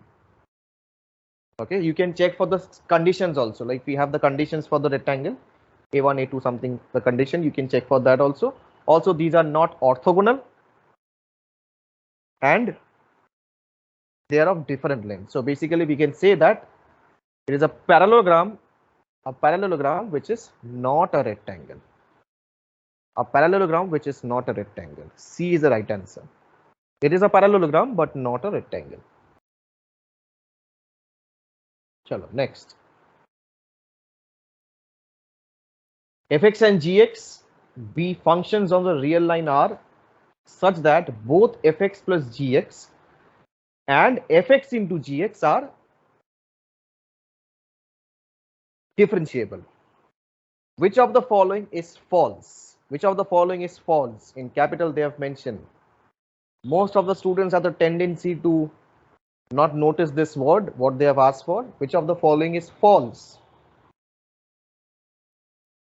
Fx square plus gx square is necessarily differentiable.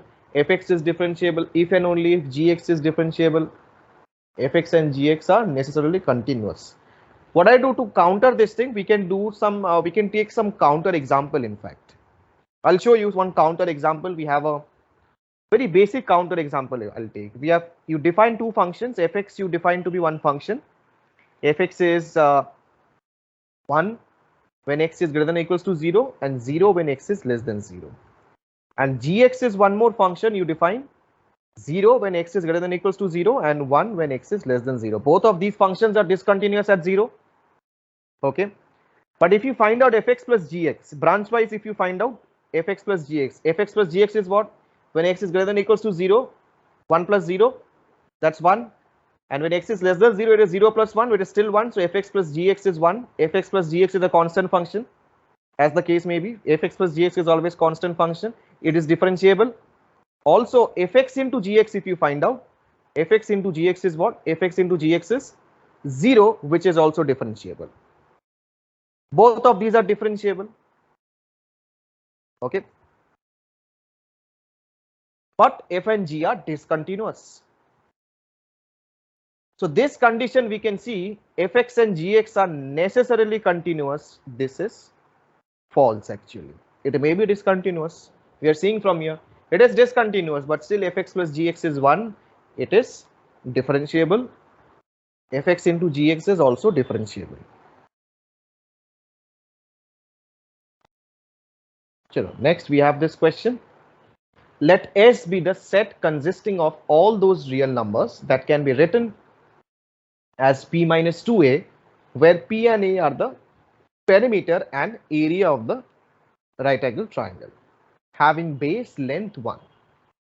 Then S is what? So what they have mentioned? S is the set which is consisting of all those real number, which we write it in this manner, and P and A are the perimeter and the area of the right angle triangle with base length is 1. So basically we have the right angle triangle whose base length is 1 actually. Okay. And if you take the height of this triangle to be x, so definitely this hypotenuse is basically 1 square root 1 plus x square.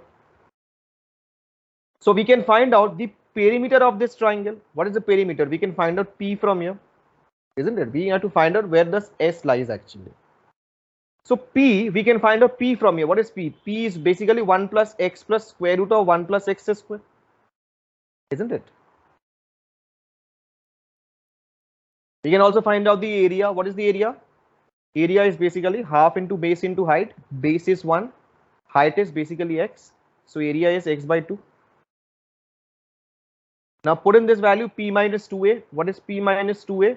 P minus 2a is 1 plus x plus square root of 1 plus x square minus 2 times x by 2, which is basically 2 and 2 cancel out. We have minus x over here. X and minus x also cancel out. We are left with 1 plus square root of 1 plus x square. Now over here, x is strictly greater than 1 because x cannot be 0. Right? X cannot be 0 from here. Because if x is 0, we have considered x to be what? X is the height of this triangle. Height can't be 0. X can't be 0. So this entire thing is strictly greater than 1. And 1 plus something, which means this is greater than 2 only, which means we have the option A is the right answer. 2 to infinity. Chalo, next one. This was a very nice question. Set S is given to be 1, 2, 3 up to n for any non-empty subset A of S. Let L of A denote the largest number in A. L of A will denote the largest number in A. If f of n is summation A is a subset of S, L of A, that is basically Fn is the sum of the numbers L of A, while A ranges over the non-empty subsets of S, then what is f of n? So if you understand what they're trying to say, we are going to first find out how many subsets will have 1 as the largest number actually. First find out how many subsets are there where 1 is the largest number. So clearly only one such subset is there. 1 is the largest number, so only one such subset is there. Now similarly, we'll find out how many subsets will have 2 as the largest number. Now if you have 2, we'll have 2 options for 1 actually, isn't it? If you have 2 as the largest number, then we'll have 2 options for 1. Either this will be there in the subset or this won't be there in the subset. Okay. If 2 is the largest number, then we'll have 2 options for 1 because either this will be there or this won't be there. So in this case, we have two options for 2 actually.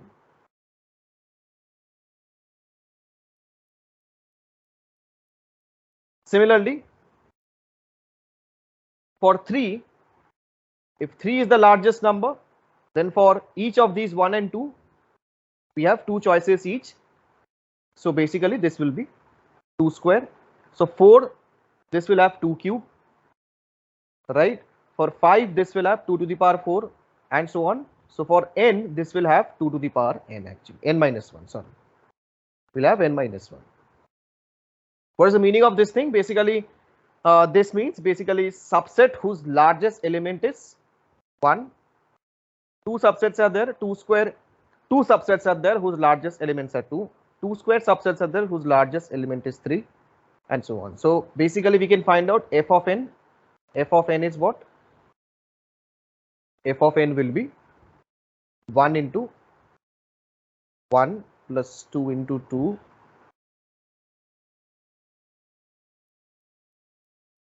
this goes up to n into 2 to the power n minus 1. Or in fact you can write this as 1 as 2 to the power 0 also if you want to simplify this series. Now our target is to simplify this series. Now I'll use some standard way to simplify this series. One standard observation, I can clearly see that this looks like some differentiation format actually, n into 2 to the power n minus 1, n into x to the power n minus 1. Here also we are having something n into x to the power n minus 1. Some differentiation idea may become, we can have it in our mind because we are having some of this format. So I'll try to use the same over here. This we can write this in this manner. F of n is basically we can write it in this manner. Summation k is equals to 1 to n. K times 2 to the power k minus 1. We can write it in this manner. Now this summation k is equals to 1 to n. We are asked to find out this sigma value actually. Okay. So for which what I do, I first find out what is summation k is equals to 1 to n z to the power k suppose. I first find out this value z to the power k. Because overall what you need to find out is this summation. I first find out this summation and later on we can replace the value of this z by 2 or something. So what I do is I work out with this z over here for the time being. This z is what? This is what? The GP series, we can write this as z to the power 1, z square and so on. So what I have, this sum is basically z to the power n plus 1 minus z upon z minus 1, isn't it? Now I will find out what is summation k is equals to 1 to n k times z to the power k minus 1.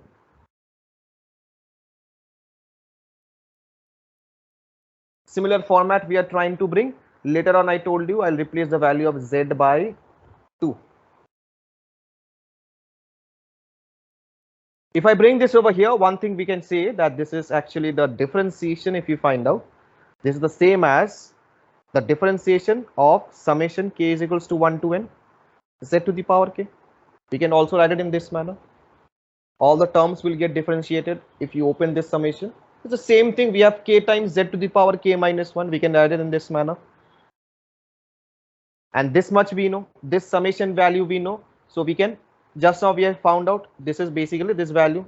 This summation we have just now found out. So we have this thing to be d by dz of z to the power n plus 1 minus z upon z minus 1. You differentiate this thing. If you differentiate, we have z minus 1, z minus 1 into standard just simply differentiation. We have into differentiation of this thing, we have n plus 1 into z to the power n, n plus 1 minus 1, so that's z to the power n minus we have the differentiation of z minus 1 into like this thing, z to the power n plus 1 minus z into differentiation of z minus 1, which is 1 upon z minus 1 the whole square. Right? 1 minus 1 will be there. I missed out this minus 1. Sorry.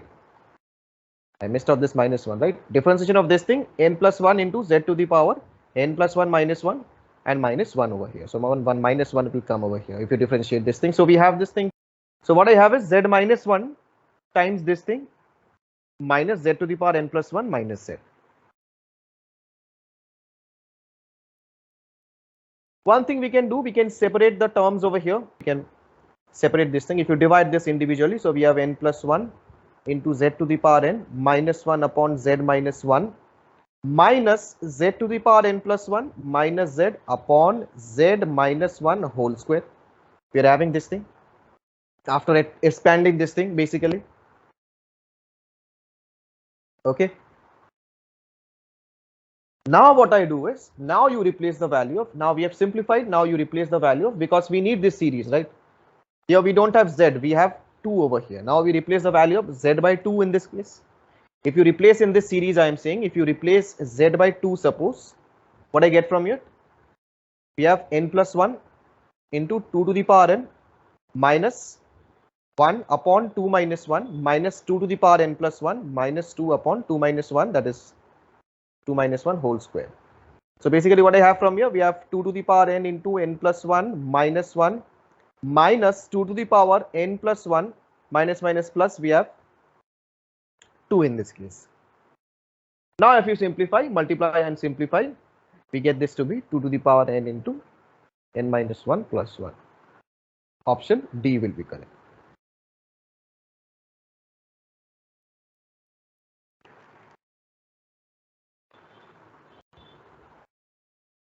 Chalo, next one.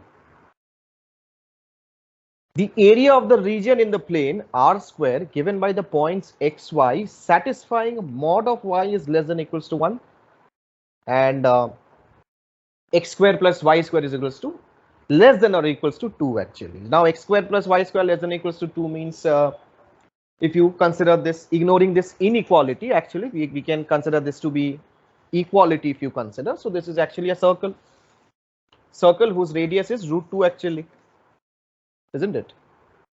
So something somewhat like this manner. If you have the circle somewhat like this, does not looks like one circle, but still this is a circle. This is having root 2 is the radius of this circle. So all the points which is lying inside this circle actually, x square plus y square is less than or equals to root 2 basically. So basically all the points inside the circle and we have mod y less than or equals to 1. In fact, mod y less than or equals to 1 means y lies between minus 1 and 1. So if you just draw the lines over here, we have construct the lines over here, we have this is y is equals to 1 and over here we have y is equals to minus 1. If you want to do with some integration concept also, that is also allowed. With some higher level integration concepts of double integrations and all, that is also you can do. Normal basic integration also you can do, but I won't use integration in this case. I will use the simple formulas. Without integration, I'll simply find out. Okay. What I do? We find the point of intersection of these. We find the point of intersection of these points actually. Find the points from here. Put y is equals to 1 over here. What area we need actually? This area we need, right? We need this area. So I'm going to go by this process. If I subtract this much area and this much area from the total area, we get the area of this region. Simple idea. If we get the area of this region and this region, I add these two and subtract from the total area to get down this area. Clear? This is the origin actually.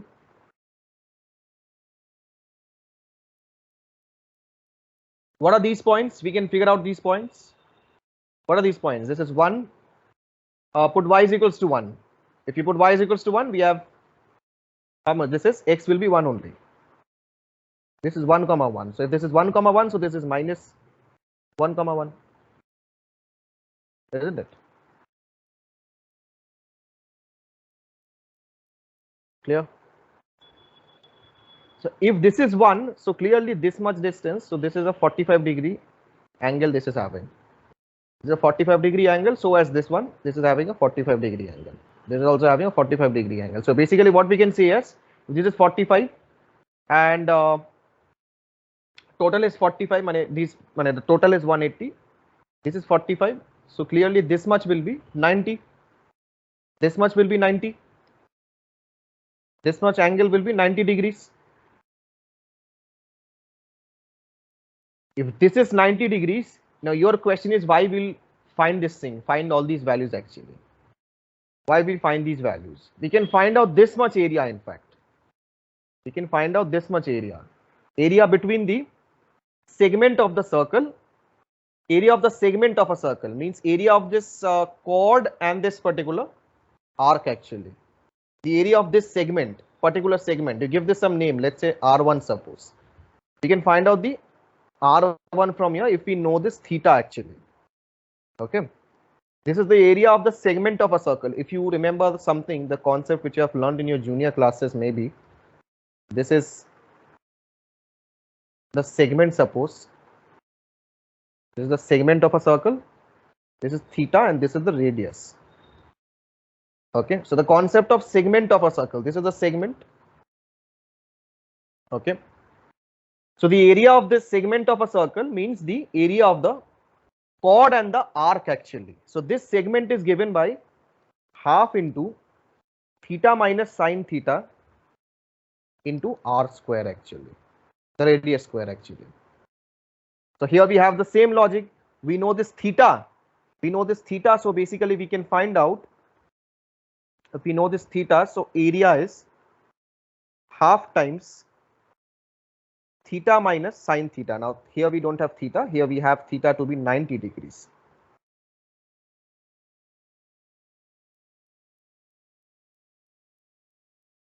We have 90 in terms of pi is given. So radians we are going to take, not in terms of degree, pi by 2 minus sine theta, sine 90. So sine pi by 2 into r square. R square is what? R square, the radius basically. Radius is what? Root 2 whole square. Now root 2 whole square means 2. This 2 and this 2 cancel out. We have pi by 2 minus sine 90. Sine 90 is 1. So we have pi by 2 minus 1. So this is the area of this much segment. Only this much segment. Okay. Why we have found out? If you find out this area, because this area and this area by symmetricity we can say that this is the same as this area. If you add them up and subtract from the total area, what is the total area? So we get the required area. What is the required area? The total area minus the addition of these two regions actually. Okay. So we have 2 pi, the total area basically 2 pi minus 2 times pi by 2 minus 1 basically. So if you multiply this thing, so what do you have? 2 pi in minus pi plus 1. So we have pi plus 1. Minus 2, sorry, minus 2. So we have pi plus 2. So pi plus 2 is the right answer. 29. This question is actually from binomial theorem. If you figure out this, let n be a positive integer and t belongs to 0 to 1. Summation r is equals to 0 to n r times ncr t to the power r into 1 minus t whole to the power n minus r. Nice question. In fact, a lot of concepts are being involved here. Here we have, I told you, there are no concept of solving binomial series questions. The better you observe, you can solve in a more better manner. But you have to observe a bit what they are trying to say. Here we have summation. R is equals to 0 to n. R times NCR. Then we have 1 minus t whole to the power n minus r. This is what we are having. I missed out this t to the power r also. T to the power r. So looks like some binomial series question, in fact. Okay. Now I told you this binomial series, you don't have any specific way of solving the question. I have told you already. In a specific way, you observe this thing. Might be there are certain ways of differentiation, integration. You integrate that too by observation. Now here we cannot generate any kind of observation from here. Here we have R, we have NCR. Even if this much series was given R times NCR, then it is fine. We have done these type of series. But instead they have also mentioned T to the power R and then 1 minus T whole to the power N minus R. In JEE mains also we have seen some summation series is given and series problem is given, and students do used to solve this by just simply putting some specific values of n.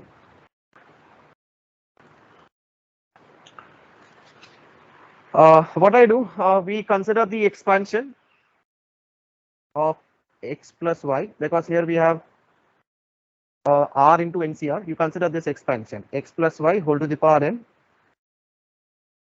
This is the expansion, so the binomial expansion, that is the NCR summation NCR x to the power n minus r y to the power r. Okay.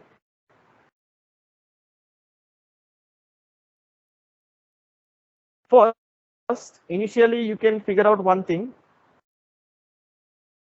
Here we have 1 minus t whole to the power n minus r. So this has to be kept constant. This whole to the power n minus r. As I told you, we need to keep this n minus r as constant, because here we have in the main expansion we have n minus r. Okay, and this y to the power r is there. So we can change this thing. So we try to manipulate in such a way that this n minus r is kept to be constant. Like this is there in the power, this remains actually. What I do, I differentiate this thing. Let's differentiate this with respect to y. Entire expression, if I differentiate with respect to y initially. So what I get is n times x plus y whole to the power n minus 1, keeping x as constant, just like the differentiation what we have done in case of functional relations. So we have n times r into, here we have r also, NCR into x to the power n minus r. Now this is constant, so NCR is also constant. Let this be constant, NCR x to the power n minus r, and this becomes y to the power r minus 1. Y to the power r minus 1, and here outside we have r over here. Not outside, inside only we have r in this case. Okay.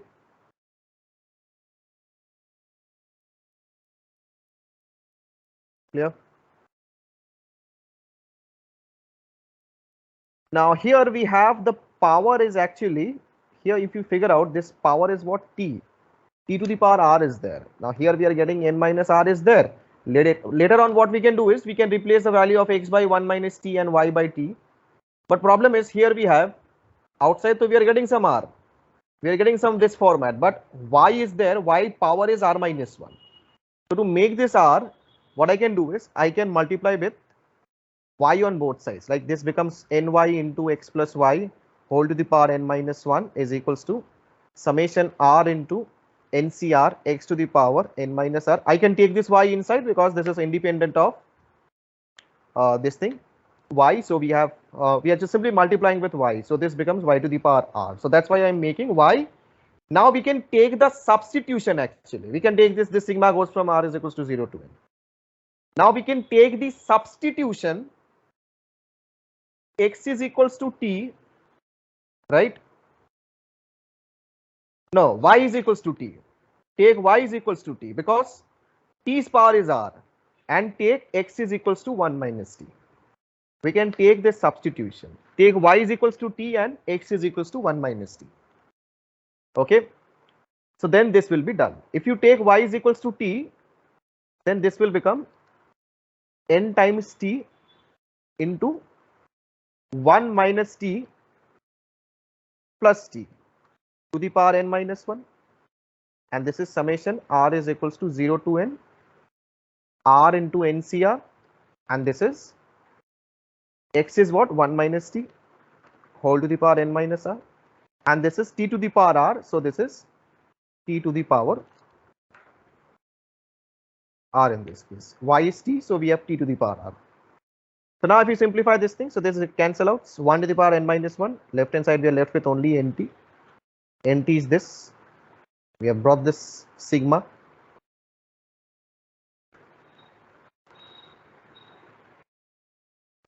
Okay, so in this case, option A is correct.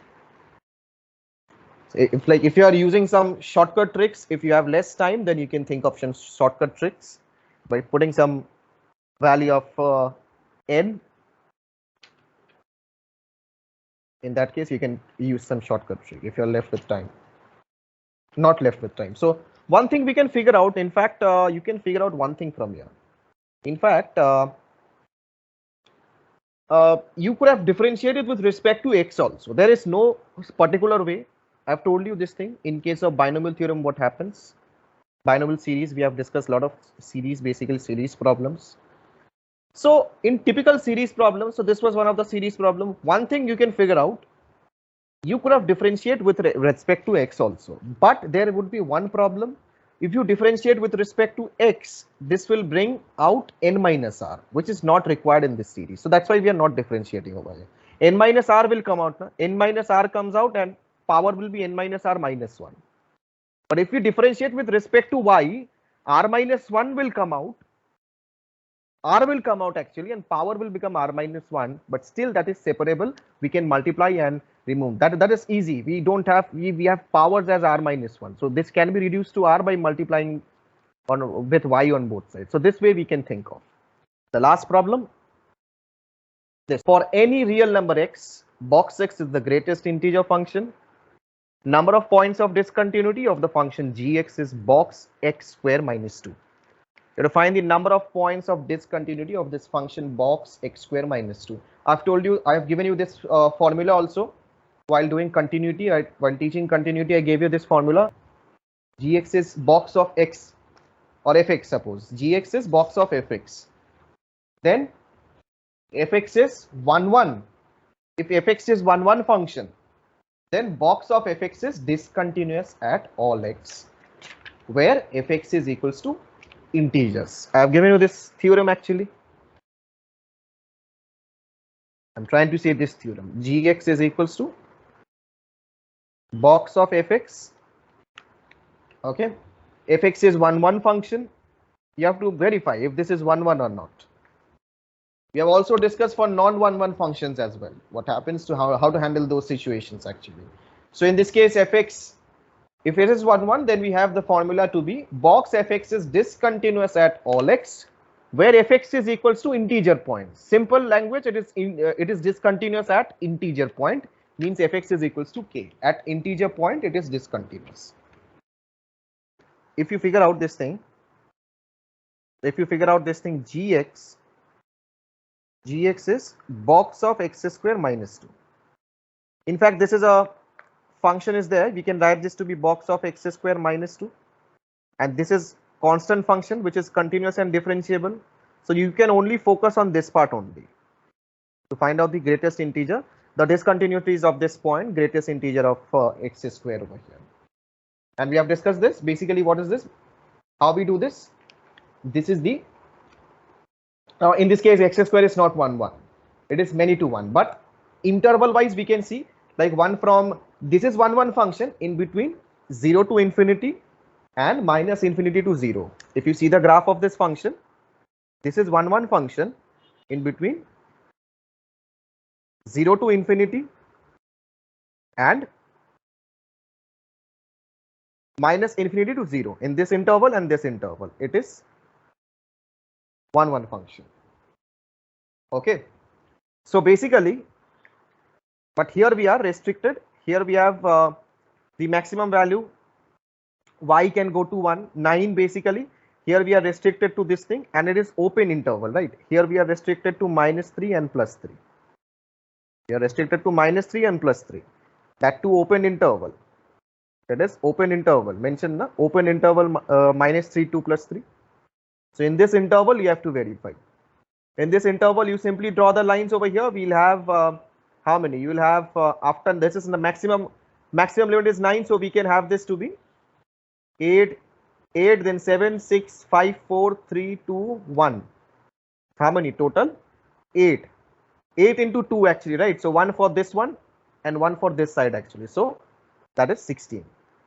So total points of discontinuity will be 16. Or in fact, how we used to find in case of points of discontinuity of this function x square is equals to k, where x is plus minus k, means plus minus 1, plus minus 2, plus minus 3, and so on. Plus minus root 1, sorry, plus minus root 1, plus minus root 2, plus minus root 3, and so on up to infinite. Like as it's mentioned minus 3 to 3. So these number of depending on this interval, we are going to find the points of discontinuity. Graphically also we can figure out. So 16 points of discontinuity. That's all.